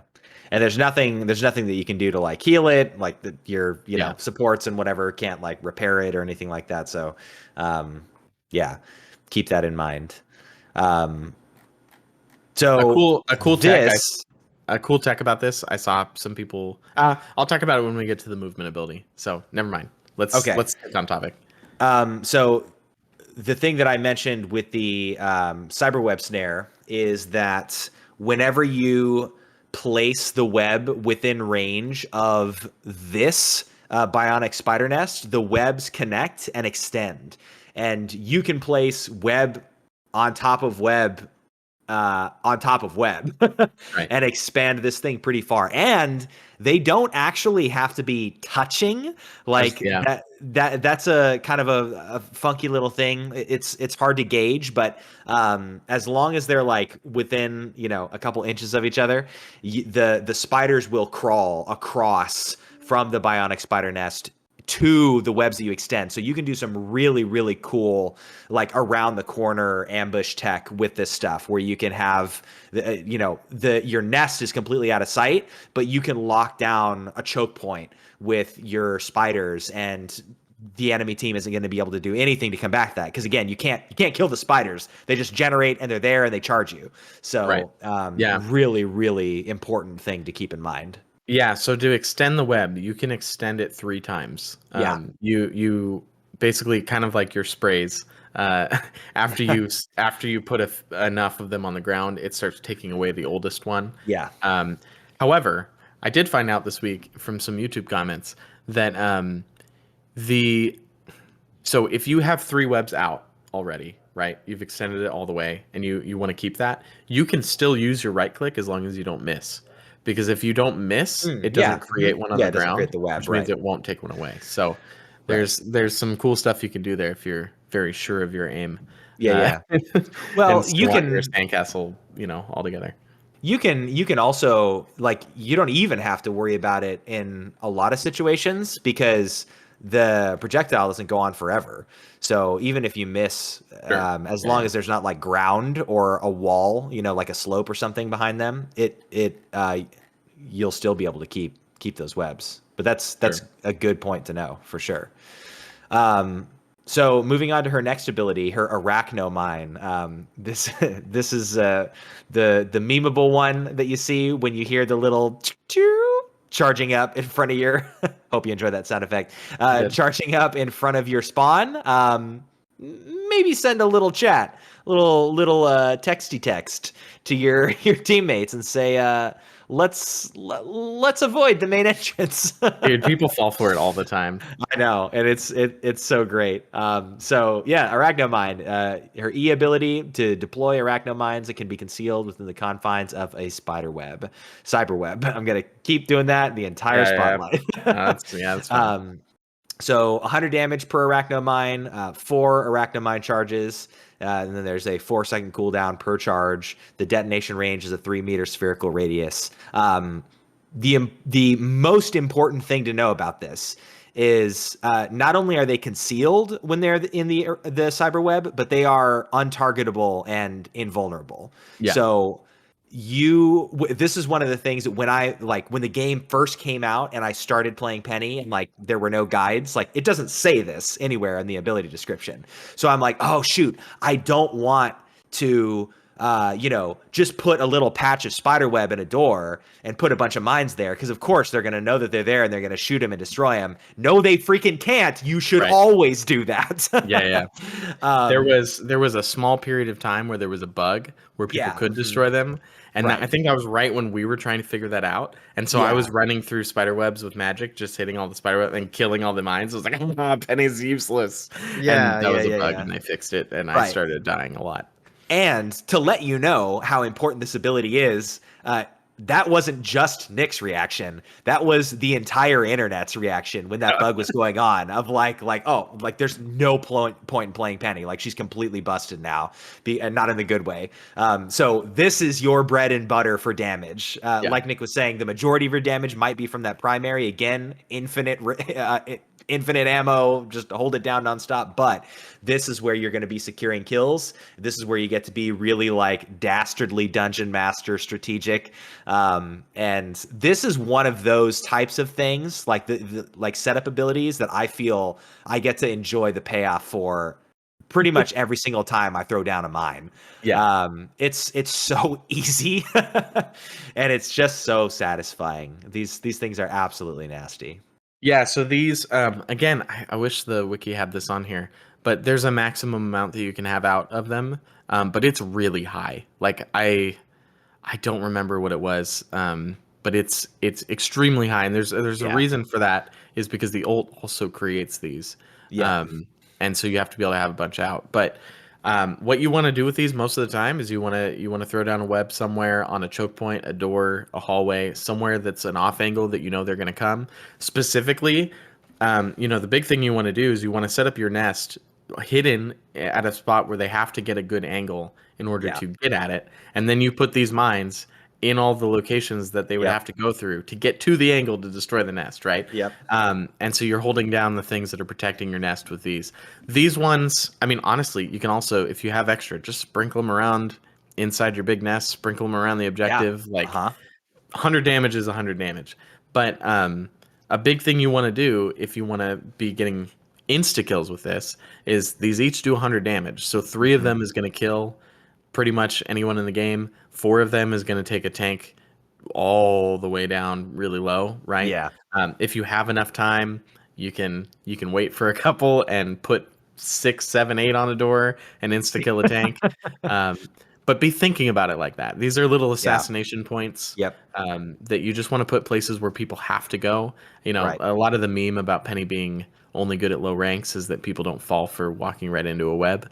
But as you get with better players, you just have to get to the point where you force them to walk into the web. Exactly. It has to be somewhere that they have to go. Or you force them to adapt to adapt their strategy. Like I think of the Clintar map and that very first capture point. Like, if you've got webs on the like left and right access hallways, you're forcing them down Main Street, basically, and forcing them to take like the full assault of your team. And even if like just psychologically after that point, if you've webbed those hallways and mined it and someone dies once, like they're going to be unlikely to try it again. So there's a lot of like mind games here too, where you can just like throw down a web in a door, never put mines there, but that enemy team might think twice about going that way because they're like, do I really want to risk getting sent back to spawn right now? Exactly. So absolutely essential ability to get the most bang for your buck out of Penny, but honestly, like, not crazy difficult to pull off. Like that's a cool thing. That's a really cool thing about Penny is it's not like her skill floor for as many abilities as she has and like how much strategy there is in placement and stuff. It's not absurdly high. I mean, you can even use these. I'll use these just to sprinkle extra damage in when I'm shooting someone in front of me. Like if we're in a brawl and there's just a bunch of people, I'll just chuck them out. Like dance monkeys. Like they're Yep. they're still gonna have to avoid 100 damage here, 100 damage there, giving them an extra thing to think about. Yeah, and you can throw them. You can throw them decently far too. You can. You have And And just a little optimization on that. They're not invincible when they're flying through the air, so a lot of times they can't get destroyed while you're throwing them at people. But if you chuck your web down first and then try to land them on the web, at least they will be invincible if they land and plant in the middle of that fight. So then you have, again, that assassination point just in the middle of the map waiting for someone to back up. All right. So her last ability here is her F, her Cyber Bond. So she shoots a web strand that links to the targeted area or a cyber web. And then if it stretches too far while she's linked, it will trigger a pullback effect. So this is her second way to create a cyber web at a targeted location. The first being her right click, the second being her F here. So another 3-second cooldown ability. It has a maximum distance of 19 meters. It has a 10-meter pullback range. And the dash distance minimum of 10 meters. So if you drop it within closer than 10 meters, it won't pull you towards it. It'll just connect to that spot on the floor. And maximum dash range of 30 meters. So this is a really great traversal tool. Especially if you're trying to chase someone down, get back from spawn, like whatever, you just launch an F at a surface anywhere within 30 meters, between 10 and 30 meters, and you're gonna launch yourself at that point. You can also use it on already existing cyber webs that are around. So whether they're from your right click or your F, so you can kind of. There's a lot of different ways you can use the cyber webs. You can use them to expand your main arachnum, your main spider nest territory. You can use them to set up choke points. You can use them to set up like ambush points where you can suddenly like dash to at different points throughout the map. A lot of really cool uses here. And it's just such a cool like different thematic take on a character that just creates creep. Like you're basically playing like a Zergling rush. Yeah, exactly. With all these little bombs. Which is why I like her so much as a Zerg main. Yeah. Zerg main forever, undead main forever. I'm all about that creep expansion, boy. The pullback effect thing here is the one aspect of this that like I never think about. This is like my for sure biggest blind spot with Penny is like I don't get any value out of it. I agree. I honestly think this whole ability is the thing that I probably sleep on the most with Penny. As I was looking up various, opinions on Penny this week, this was the one that was really interesting to me. Like some people were swearing by tethering this around a corner and kind of hanging out at the maximum range before it pulls you back to shoot, so that when something big comes or the whole enemy team comes around a corner, you can move a little bit further and get pulled back out of the way. Some people were really liking the whole hang yourself up high on a wall and kind of bounce up and down a little bit. Some people were... Wait, what? I think it snaps. I think it snaps. I'm not sure if it snaps. But people using it like a bungee cord, basically. Off the side of the oh my gosh! Okay, I've never done that before. I don't think it actually lets you just hang there on the wall, but I could be wrong. No, it would like snap you back. I think so. But even still, I've never done that before. How have I never thought about that? Jump off and like grappling hook, like see you suckers. Well, and so that's the thing. That's the third forbidden jutsu I've seen with Penny is using her, almost like Psylocke, like. Using this almost as a Psylocke dash. It's on a 3-second on a 3-second cooldown, right? So I saw some people playing Penny where they would shoot, throw down some mines, dash behind the enemy team, throw some mines down, dash to the other side of the enemy. It just you're in 900 health most of the time, giant thing that they can't hit because you're flying around all over the place. So I think I've definitely slept on this as like an insane movement ability for one thing. But just because of that, I think I've slept on Penny as an extremely mobile, like giant tank that Yeah. can lay traps. Like if you think Yeah. about it in that way, there's a lot of weird stuff you Yep. could do. No, that is a really good. Oh man, that's a really good point. I mainly use this ability for like not like getting back from spawn or Right. like occasionally chasing someone down who's running away. But dang, yeah, using it in the heat of combat, like I don't even think about I don't this think about it either. ability while I'm in the middle of it. Oh my gosh, I can't wait. I can just like hear the universal anime like speed teleportation effect, the like metal ringing. Yeah. Well, so that's one of the things I was Imagine saying. I can see like Jeff's face like smiling, and then you just hear the like shing and massive penny right behind him as he's like, But yeah, so that was one of the things at the beginning of the Hero Spotlight. I was saying like I've been really enjoying playing Penny. So the little bit that I have done of trying to focus on this ability more has been to use it as an escape tool too. Like I Mhm. normally only ever think to use it to get to the Yeah, as an fight. engage. Right. But there are a lot of Not a times where you just disengage. start getting hit by a bunch of things, and now I'll just turn around, hit this, get Yeah, back to heck my yeah. strategist, and I'm okay. You can Heck also yeah. use it to peel because Yeah, you hear right. your strategists are getting hit. You can be Yep. there like almost instantly. Yeah. Yep. So there's a lot of I think there's a lot of undiscovered or at least slept on like alternate ways to play Penny. Right. That I want to give a shout People out. Yep. No, go You ahead, go go. ahead, go ahead. I want to give a shout out to the End of the Cool Guy video. He shows a Hmm. second way that he doesn't play Penny very often, but he's seen some people be really effective with it. And essentially, it was like a more selfish Penny. So he was saying like, don't do this if you're the only Vanguard. Um, but what the example footage he had, he was up on the first point in Tokyo 2099 where you're trying to free Spider Zero's mech before you do the path to the temple. That first spot is like that little city area. There's all the like tall buildings on the right. So he was way up on that building over the archway and set up his nest up there to protect him to make sure that people couldn't get up there easily and they knew there's a nest on top of the building. They're not going to get an angle on it unless they're a Right. flyer. So they know they have to deal with these bugs if they get up there. And then he would just kind of poke over the top of the building, just shoot down at Yeah. everyone coming through the thing, and just toss mines, like just toss mines from the sky into the area. And it was almost like it was almost like playing the Punisher as Penny, right? Like just sitting in the Yeah. back shooting and Right. making it hard for them to get Like in. a turret. But the problem is they can't dive you.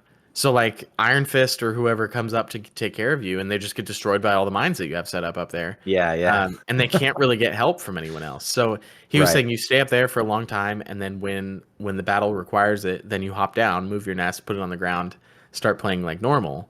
But for the most part, you just become this really annoying thing that's constantly got an off angle that the enemy team can't really do anything about unless they put a lot of resources into getting you off that building. So Yeah. there are secret ways to play Penny that I think we haven't even discovered Yeah. yet. And I Yeah. think a lot of it comes to this movement that I don't think we think of her as someone with a lot of movement. Right. What I was about to say was basically going to be the inverse of that, which is that I think people get hung up on her shift as her like the anchoring piece of her kit, which is understandable. It's a huge deal for sure. But they think of that and they're like, oh man, like she has to be like there and only there to get the most out of her kit. But there like you can leave the nest. and Because you have there's abilities to throw webs down to still get the healing right, somewhere right. else too.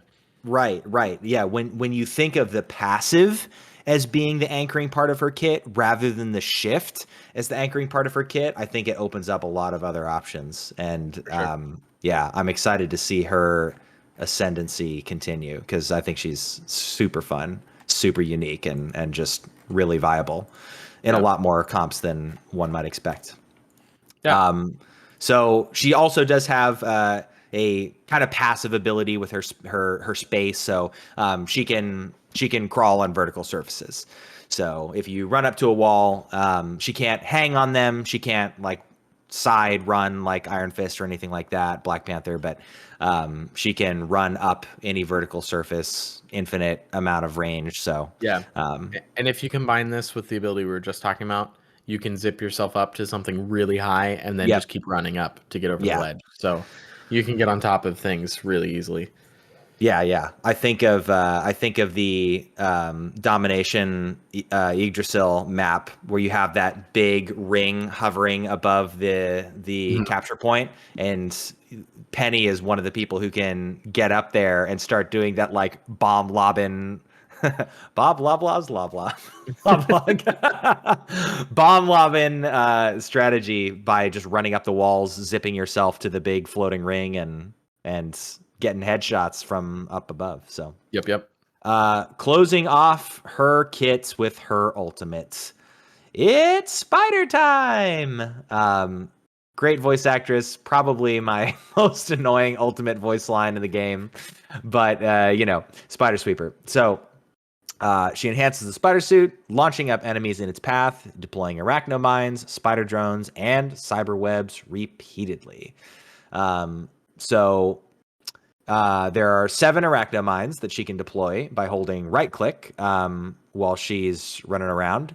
And the sweep damage on her left click, which is her swinging her arms, does 60 damage per sweep. And then there's some intervals, so 0.7 seconds for the mines and the spider drones, 1 second per sweep interval. Each sweep has a 5-meter sweep with a 4-meter spherical radius, and she, honestly, most importantly, gets a 450 bonus health boost and a 70% movement speed boost.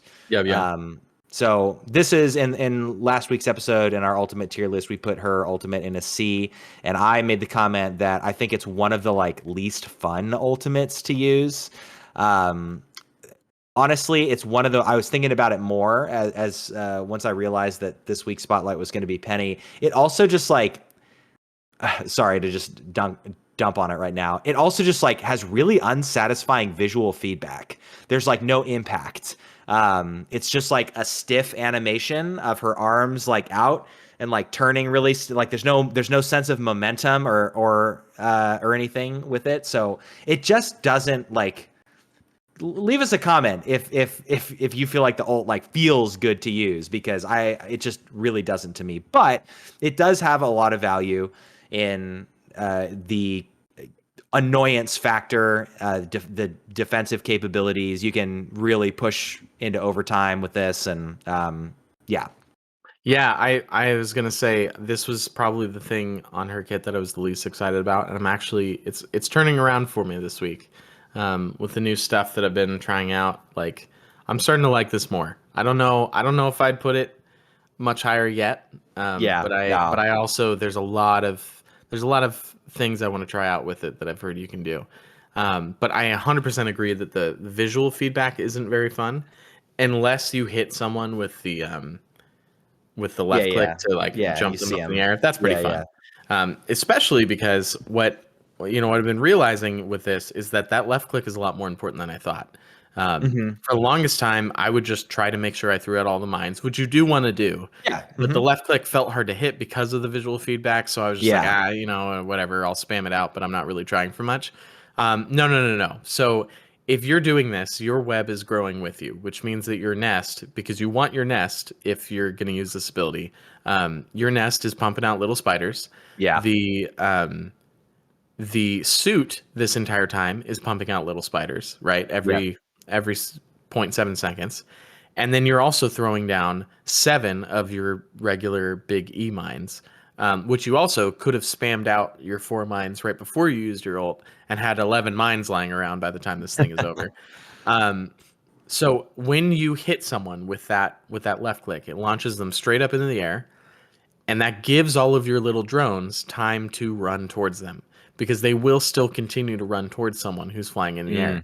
So what you're doing is you're locking someone up, and they're taking 60 damage, then they're not really able to move. You have time to throw a mine at their feet, and all your little mines are running right to them, and you can just delete people with it. That was the part that I didn't realize. If you hit someone and lock them up, there's enough explosives going on in the area, that you're probably going to kill them, or Right. at least get them really close. And you can do that quite a bit in this. So, in our main topic that we just did, we had the ultimate roles.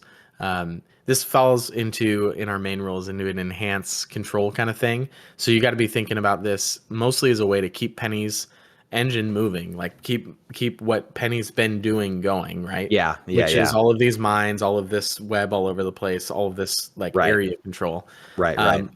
But then there's quite a bit of like, people aren't really going to be able to do much in this area while you're running around. You can hold the payload because you don't die. There's there's all those kind of things.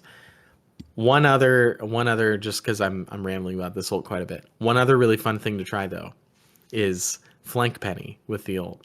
So I heard someone talking about this, and I really want to try this. This is gonna be the next thing I try. Okay. But you have so much mobility on Penny that you can get to the back line pretty easily. Right. So you get to the back line, either you drop a spider nest. Yeah, either through Oh, subterfuge or just flying past the team. You get to the back line, pop your ult, probably drop the spider nest first, but pop your ult. And now you're dropping mines all over the place on the poor squishy strategist in the background, knocking them up in the air, throwing big mines at their feet. The entire enemy team is going to have to turn around, and you're going to be able to survive it.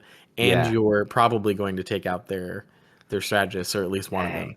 Okay. That could be really disruptive as like an aggressive way to use this ult.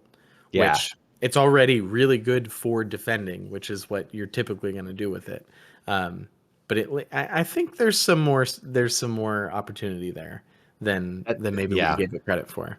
No, that's a good point. And I think the really important thing for me about this is the tying in to her shift ability, which is the spider nest. Like getting those extra, especially if you've already had it up for a while and you're getting the maximum value over having all 10 of the spiders out, like ready to go. Wow. There's a lot that can happen there. Cool. Yeah, I mean, I think this lasts for 8 seconds, right? Is it 8 seconds? 6 seconds? It doesn't actually say. It doesn't say. But I think it's 8 because you have to have enough time to be able to put out all 7 mines. All 7 mines, have some extra time. So let's go with 8 seconds. So you're getting about 10 or 11 spider drones in that time times 40. So let's say 400 damage. You're getting 7 arachnomines from that. That's another 700 damage. And then you can do that sweep 8 times, which does 60 damage each time. So, I mean, there's like 2,000 damage floating around. Yeah. Most of which is explosions. Right. So there's a lot more offensive capability to this than I think we give it credit for. Yeah. It's just a lot of times we're using it. I think you're right. A lot of times we're using it to not die, which is a totally valid use of it. Right. That means the damage just kind of gets spread out amongst the whole 6 players on the enemy team, and you don't kill anyone. But it's the same kind of thing with my comment on Winter Soldier's ult last week too, where like because I was losing, I was trying to use the ult to like correct the snowball. And I wasn't feeling the full potential of it because I wasn't using it in its intended scenario. You can use it in the scenarios I was using it in if you're better. But like same thing goes with Penny's ult. Like if the only way you've used it, and I think especially with Penny, this really is even more true than the Winter Soldier ult. Like if you are using Penny's ult as a panic button, like you're not getting any of this out of it, and you're going to have the feelings of like, it just kind of sucks. Which has honestly been as someone who loves Penny, that's kind of been my perception. So I'm excited to think of new exciting ways to chain this up. I think I don't know if it's really, really good, but I want to at least this week give us the challenge of like, I think if we get more creative with it, there's a lot of potential here. Yeah, right. It has, and it's still good for the boring things that we've been using it for. That's the thing. Is like, anyway, right. Yeah. She has a team up. She has a team up with Venom, which is also really good. You just, again, in my experience, I don't see this team up happen a lot because these two Vanguards are, neither of them are anchors in any way. And they're some of So the least played too. Yeah. So it's pretty uncommon, but fantastic team up, armor expulsion. So Venom shares his symbiote. Oh, how nice. And she gets to tap her team up ability and become freaking invulnerable for 2 seconds. So while doing 50 damage a second. Yeah, while doing 50 damage a second. That is for sure the like lesser important part of that. Like if you're using it for damage, you're probably doing something wrong. But hey, you get to tank reality erasure and poke somebody for 100 damage if you're standing next to them. So awesome. Well, and it does 50 on cast, so you could get 150. Oh, yeah. That's right. I forgot about that. Yeah. So super good. Parry this, you filthy casual. You know, Penny can actually do it. So that's cool. That's cool. All right. Well, as far as costumes go, obviously my favorite is all 3 of the recolors. We were so close to tasting the rainbow with Penny. My very first thought when I looked at this layout was like, holy crap. What were they thinking? RGB Penny. Yeah, I know. Just red Penny, green Penny, blue Penny. That's you're right. No, I really like the Venom skin. It's super cool, and I'm sad that we didn't get it for free or whatever happened with PlayStation or what. There was something about the Venom skin that you were able to get it free somehow, and I couldn't. Right. Obviously, I like the Yatsuka Hage skin. I bought it. It was the first skin I bought in the game. Huge Studio Ghibli fan. Very Princess Mononoke coded, and I love it. The only thing that sucks about Penny and her skins is that you don't actually get Penny in game. You just get Spider. I wish that they would just include a new default emote for her or something where Penny like pops out. Yeah, like you don't even have to animate it. Literally do the laziest course of action and do like a like teleport out thing. Like you don't have to animate Spider opening up. Like that would be probably there is no anatomical way that Penny is actually in this Spider bot. Yeah, it's probably not big enough. Diva from Overwatch. But shoot, just teleport her out of there so I can see how cool the art designers did, like in game rather than on the hero select screen. Yeah. All right. Well, to wrap up, let's talk metagame a little bit. So on the hero hot list for 1.5, now this is before she got her buff, right? She was at an 8.91% pick rate and a 50.97% win rate across ranks, which is actually pretty good. Yeah. However, it was sub 50% when you got to Grandmaster and above. So she did, true to the meme, really tank as you got higher up and faced more gooder players. Yeah. Nice. However, that story is changing now in season 2 with the buffs. There's a lot more, with the critical hit. There's a lot more for skilled players to do with it. Get a lot more out of her. So Rivals Meta now has her at 11.2% or 11.26% pick rate, which might not actually be that much higher because it's calculated different than the hero hot list. But they do have her at a 51.93% win rate, so almost 52% across ranks in competitive. She's the second least picked Vanguard this season, just above Groot, but she is the third highest win rate Vanguard. Wow. So being slept on, I think. Oh, yeah. And interestingly, this season, her win rate goes up at higher ranks now. So she's, she's almost at 52% overall, but she's at 52.38% at Grandmaster and above. But at those high ranks, she's picked like way less. Yeah. Most like least picked Vanguard by far at 4.53% pick rate. Yeah. I think part of this is you've talked about the Scarlet Witch tax. I think Penny collects penny tax from basically like all ranks of players, but especially at higher ranked tiers where like Grandmasters are not used to fighting pennies. They're not used to having to deal with that situation. So when you have that 4.5% of players who are comfortable enough to pick her at Grandmaster, they're going to know all the tips and tricks, and they're going to be nasty. And most people will not have experience trying to deal with her playstyle, which is the only I mean, Groot is in that category, but Penny is way more of a bunker than Groot is. Yeah. So like that. Well, and if you think about it, like up in the higher ranks, people are going to have better aim. And so her being able to crit now is not just like an occasional damage boost. It's going to get closer to like she does 50% more damage now. You know what I mean? Yeah. So someone who's really good with their aim and picks up Penny last season to this season in high ranks, like is doing way more damage now. Right. And again, with someone who has really good aim, think about having a 100% consistent lockdown every 3 seconds. Yeah.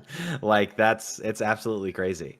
Yeah. So 2 headshots guaranteed when you lock them in, right? Like if you're good enough to aim the head immediately. Right. So yeah, what are your kind of closing thoughts on what you're picking her for? And yeah. I mean, well, the obvious thing to say is to pick Penny when you're on defense, or when you're on a domination map and you're holding space. She's really, really good for that, for sure. I also pick her as an anti-dive.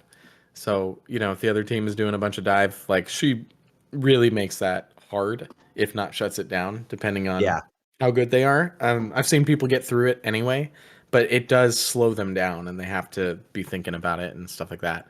But right now, I mean, honestly, I'm just picking her because it's fun. And she feels good, and she is good. Yep.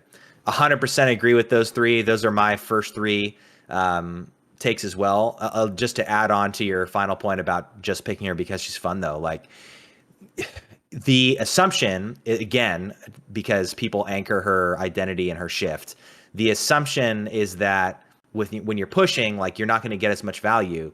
But the thing is, 15-second cooldown. Like, how often are you having team fights?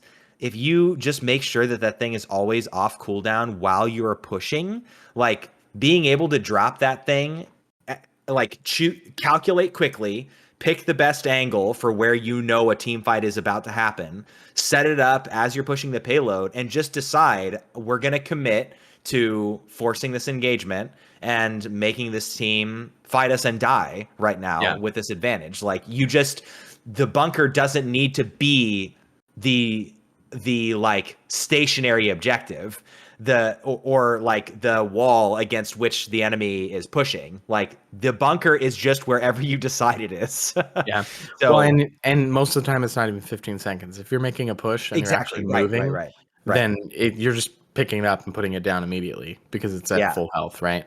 The other thing you can do with it is leave it in your backline, let it lag behind a little bit, and be where your strategists are. And if your strategists are smart enough to like stand in it while we're pushing up, now all of a sudden your strategists have a bunch of defense around them without having to do anything.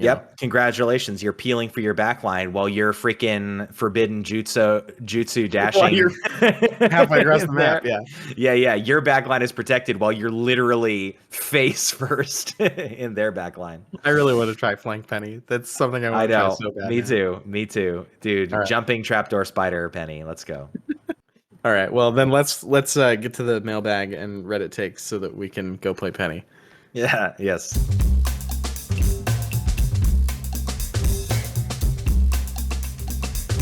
All right, for our Reddit take, we've got a quick meme again. So let's pull this up. It says this is by English Fox. It says the average Thor experience may just be a skill issue on my end, but it feels like his ult does nothing most of the time. Same. We got some stick figures as Behold the God of Thunder, and then the enemy team just kind of gives them a thumbs up and goes back to what they're doing. There's a reason why Thor is a wannabe destroy main role Vanguard ult, but let's be real. there's a reason why we have him for destroy as a secondary role. It's Yeah. because he's not getting that most of the time. That At old least making people run away most of the time. Is what he's right, doing. Yeah. right. Solid area denial. Yeah, no one's gonna walk through that one circle for 3 seconds. But oh Yeah. man. Top comment though does say it's all fun and games until you hear this is real firepower at the same time. Then there's a lot of damage there. Right. Oh man. Again, another character who like Thor is everything about his kit. I love. Super fun. Really like tactily satisfying. Love swinging Mjolnir around and throwing lightning bolts. But again, even the ult, like great visuals, great audio. Like, man, the payoff though, it's not there for me, dog. You can hopefully bait out support ults with it. Yeah, It's scary enough that if you're Mantis, you're gonna pop your ult. But right. See, that's the thing. You hear Fear Magneto, and you better believe that your Cloak and Dagger is popping that ult. Yeah. or your, the Luna is popping that ult, trying to not die, protect the team. But like, yeah, you hear Behold the God of Thunder, and maybe the strategists give Thor a thumbs up, and then keep beating down the rest of your team while you're not peeling for 3 seconds. All right. Well, we do have a mailbag today, and this is one that I've been very excited for quite a while. We just had to find time to do our homework for this one. Yeah, and I had a lot of fun. This is the week. All right. Spider Joe says, "Hey team." I just that was fun. Yeah. I'm currently catching up on all the episodes, and I've got to say, this is hands down the best podcast for anyone trying to improve their game. You guys are absolutely crushing it. Thank you. The subcategory. It's been a long episode. The subcategory breakdowns for each class were excellent. Funny that it shows up on this week when we were doing the ultimate subroles. But I know, right? You're gonna like this one, Spider Joe. Yeah. Super insightful and really helped me understand the game on a deeper level. And after the character spotlights, I find myself trying those characters out and actually improving. You're doing a fantastic job. That's cool. That's cool to hear people hear the hero spotlight and actually play the characters. They have the same feeling that we do. Yeah. Also the puns, wonderfully terrible. Don't ever stop. Don't worry, Spider Joe. We can't if we wanted to. All right. Now here's where it gets good. No, I know. NightGobbler. Thank you, NightGobbler. Made history as the first ever mailbag submission, with a comeback a few episodes later. But I would be honored to get in the mix and keep the streak alive. All right, Spider Joe. Here is my question. Which Marvel Snap character would you most want to see come to Marvel Rivals? And what class or role do you think they would fit into best? I'd love to hear you theory craft a little, maybe some abilities, synergies, or potential team comps. Looking forward to your answers and proudly joining the saga as Spider Joe, friendly arch rival of NightGobbler. What? May the NightGobbler saga continue. Dang. I love the look that's growing up here. Yeah. Has a rival. That's crazy. Now he needs a friend, and yeah. We'll come full circle. What we need is not to call you out, NightGobbler, but we need you to join the Discord, because Spider Joe has appeared in the Discord, and we could get the two legends next to each other in conversation. I would watch that. Anyway, I would subscribe to our Discord. For that. Anyway, let's answer the question. So, I mean, you could just do. I know you don't play Snap, so you could just do. I know, right? Any Marvel character that you want to see come to the game. No. Hey, I'll have you know, I scrolled through the entire Snap hero list and looked at every single one that exists in the game, and I picked based off of that. I will say, I too went into my Marvel Snap collection, just started scrolling down by which cards I've played the most, like which ones I'm the furthest along on their progression, to try to see like who I'd want the most specifically from Snap. But do you want to go first or me? You can go first since you have more experience with all that. Well, I want to get this out of the way because I have to say it. Colossus and Cyclops, so I can get my Phoenix 5 season /skins. Thank you. Okay. Yeah. And then one honorable mention that isn't in Snap Oh yet yeah. and is been recently data mined. So I don't Yes. really feel like I should concept a character that is already coming. But Right. Hive. Oh baby. I'm The so excited. Hydra Hive. I'm so excited. There's rumored that he's going to be Vanguard, and Yes. I want to play. Yes. I am so excited about Hive because I am a huge Agents of Shield fan. It's Yeah. like one of my favorite shows ever, and so yeah, super excited about Hive. I hope he comes soon. But Right. I had to make my actual suggestion connected to Agents of Shield then. So I have to go with the one and only Agent Coulson. I really Yay. want to see Coulson in Rivals. I want to see Coulson anywhere. So here's some of the ideas I had for him. I think Coulson has to be a strategist. He's all about like inspiring his team and like being the mascot for the Avengers and everything. Like he's got to be a strategist. So I'm not sure what his like primary heal would be.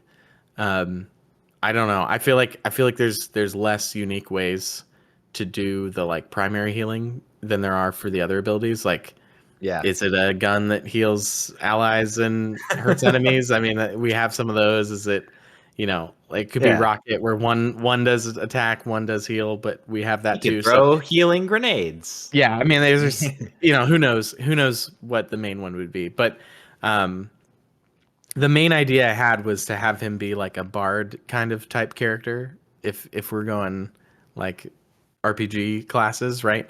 So Yeah. he would be like honestly, we'd have to separate it out from Mantis because he'd be pretty similar to Mantis how I'm picturing him.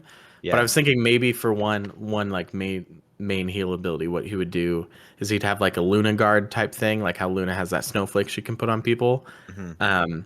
But then as Coulson deals or takes damage, like the hero that he's connected to is inspired by that and gets healed for By that his amount. sacrifice and his Yeah. valor. So like whether you're getting attacked or whether you're dealing damage as Coulson, you're healing someone else, I think would be cool. And then maybe he'd have some sort of other like additional like effect or damage boost or something in a radius around him, kind of like how Storm has the movement boost. I don't know what that would be, but I'd really like to see a character where they like give an additional effect to everyone else's damaging abilities, like Yeah. give like a damage over time attached to it, or give Right. a like a slow to someone else's abilities. I'd love to see like that kind of buff that's not just like damage or healing or movement, which is what they've mostly done up to this point. But here's the non-negotiable. Okay. His ultimate, he needs to pull out that big gun from Avengers that he says he doesn't know what it does. It probably needs to be a big explosion that damages enemies and gives allies bonus health for every enemy he hits or something like that. Yeah. But if Clark Gregg does not voice Coulson, I don't want him in the game. I That is know. non-negotiable. Oh man, that's been my biggest struggle. It's not James Spader as Ultron. Yeah, he voiced Coulson in the Lego Marvel Superheroes game in 2014. Did he really? Yeah. No way. Clark Gregg voices Coulson in everything, so I think he would actually do it. I think there's an actual chance that he could be the first MCU actor that we actually get that actor as the voice actor in the game. I think it's possible, so I'm willing to root for it. Yeah. But if that's the case, if he pulls out the big gun that he doesn't know what it does, and it's Clark Gregg, what I want him to say for his ult line is, "I have no idea what this button does," and then he ults and kills someone, and then he can go, "Oh, so that's what it does," right? It just I need the line. I need him to say the thing. Anyway, yeah, I don't know what else his other stuff would be. Maybe like care package style health drops or orbital strike things. I don't know. Yeah. He is just an agent, so you have to give him like more of a. He's representing Shield. He's got Quinjets behind him somehow. I don't know how they would do that other than like, maybe like Helldivers style like orbital strikes. And give me a. And then my last idea was his team up. I think it would be cool if you like do a Avengers 1 homage and have him be a team up with Cap and Iron Man. So he would be the anchor, But what it would do is it would give a team up ability, like how the fastball special or the Winter Soldier and Cap thing require them working together. It would give like a team up ability that requires Cap and Iron Man to cooperate. Um, Mm. and I don't know, maybe it would be like the shield beam reflect thing that we Oh, were talking about. please. Like, I think you could do that. Like you could have, Cap aim at someone and hit the Yeah, button, and yeah. then Iron It's Man like, hit the button and here. turn and hit him. Like Right. it would look super cool. Yeah, that would be Anyway, cool. Coulson, he has I to be in love the it. game, and he has to I'm be super Flamethrower. down for that. Not negotiable. I like that a lot. So we both independently came up with our own heroes. We both independently happen to pick strategists and have a little bit of correlation. But my honorable mention before I get to the actual hero I picked is Ghost Rider. Yes. So yeah, Ghost Rider is probably the hero I want the most in the game right now. Because of course, as I've mentioned many times, I'm a big edgelord at heart, and I mean, come on, flaming skull, motorcycle, chain, fire, whip. Spirit of Vengeance. Super cool. I want him to be a Vanguard, and I have a really cool idea about movement-based Vanguard with big tanky motorcycle abilities and stuff. But for another day, For this one, as I was scrolling through the Snap Heroes, I was like, okay, I want to pick someone because, of course, it's my personality. I'm like, I want to pick someone unexpected. I want to pick someone unique that I haven't thought about wanting to see in this game. And I saw the High Evolutionary as a Marvel Snap card, and I'm All like, you right. know All right. what? I can work with this. And it just unfolded in my mind a very, very exciting kit to me. So I just straight up came up with all of his abilities. Oh no. So I'm going to go for it here. So the High Evolutionary from Guardians of the Galaxy 3 is probably where most of you listeners would know him from. He's another straight up villain. Bad guy is going to have mad scientist, bad guy voice lines and stuff. So his passive is parasitism.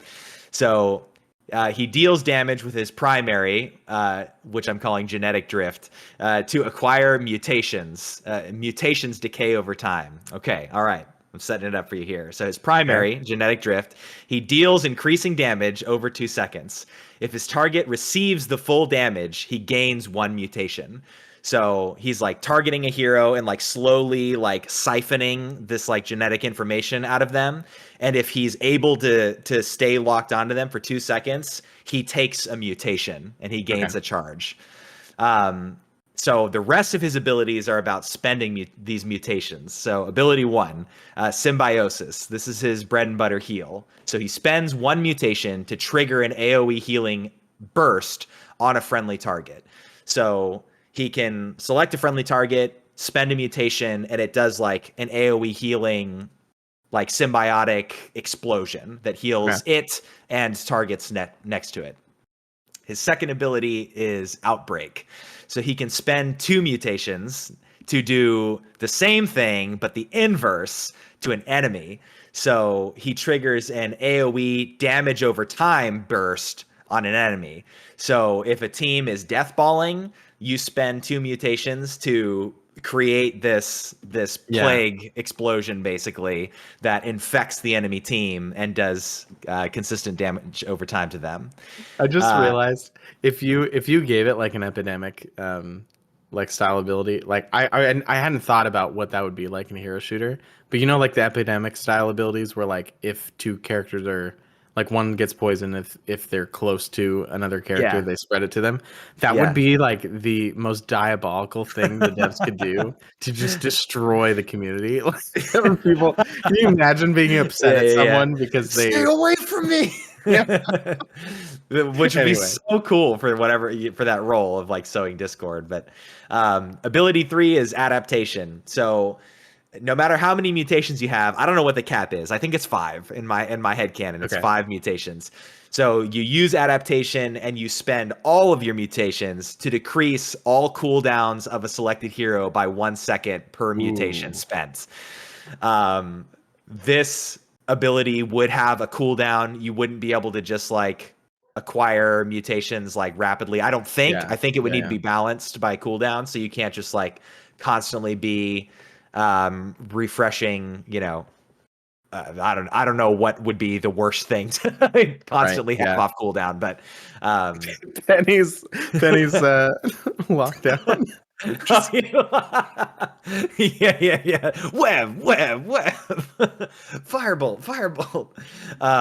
Yes. And then his ultimate is extinction event. And the ultimate line is maniacal laughter. Man, I wish I didn't have sleeping family right now, so I could just give this my full effort. But it wasn't 2 a.m. Yeah, I know, right? But he yells, "A new beginning!"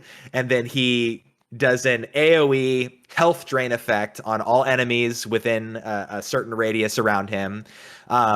All health drained is converted into healing for all friendlies within the AoE range. And then any enemies within the AoE radius for the entire ult duration take a burst of damage at the end. And any friendlies who are within the range for the entire ult duration take a burst of healing at the end.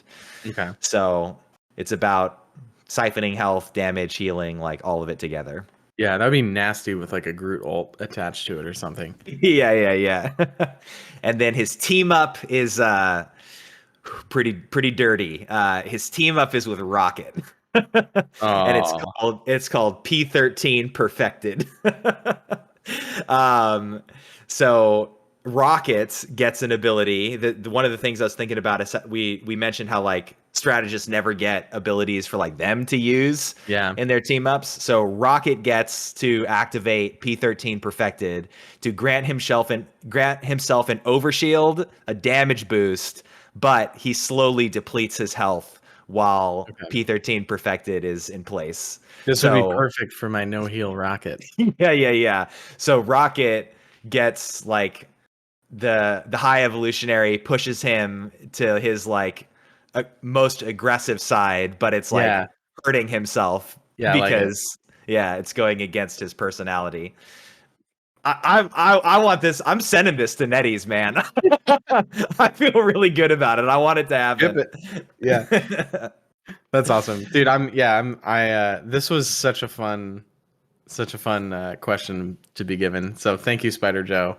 And Spider Joe, I think we might be bringing this back at some point for something else. Yeah, we might need to do this for something else. Yeah, because it was too much fun. Maybe when we're an official partner of Marvel Rivals and the devs will start making the heroes we pitched. Right. Yeah. Oh yeah. Because that'll happen. Yeah. We only need checks notes. 9,500 more followers. I mean, they're doing a hero a month pretty soon, so they're gonna need more ideas. True. Right? Yeah. It's true. Because ideas are so hard, and the execution is so easy. It's just, Right. That's what it is. Yeah. Oh man. Well, as always, thank you all for tuning into today's episode. If you would like even more Friends and Rivals content, you can consider joining us over on Instagram at Friends and Rivals, or on X at Friend Rival Pod, or on Discord via the link in the show notes. If you've got a question you'd like us to answer in our next episode, drop it in the Discord chat, or in the comments on Spotify, or send us an email directly to our Gmail. All right, and with all that out of the way, we will see you in the multiverse. Yeah.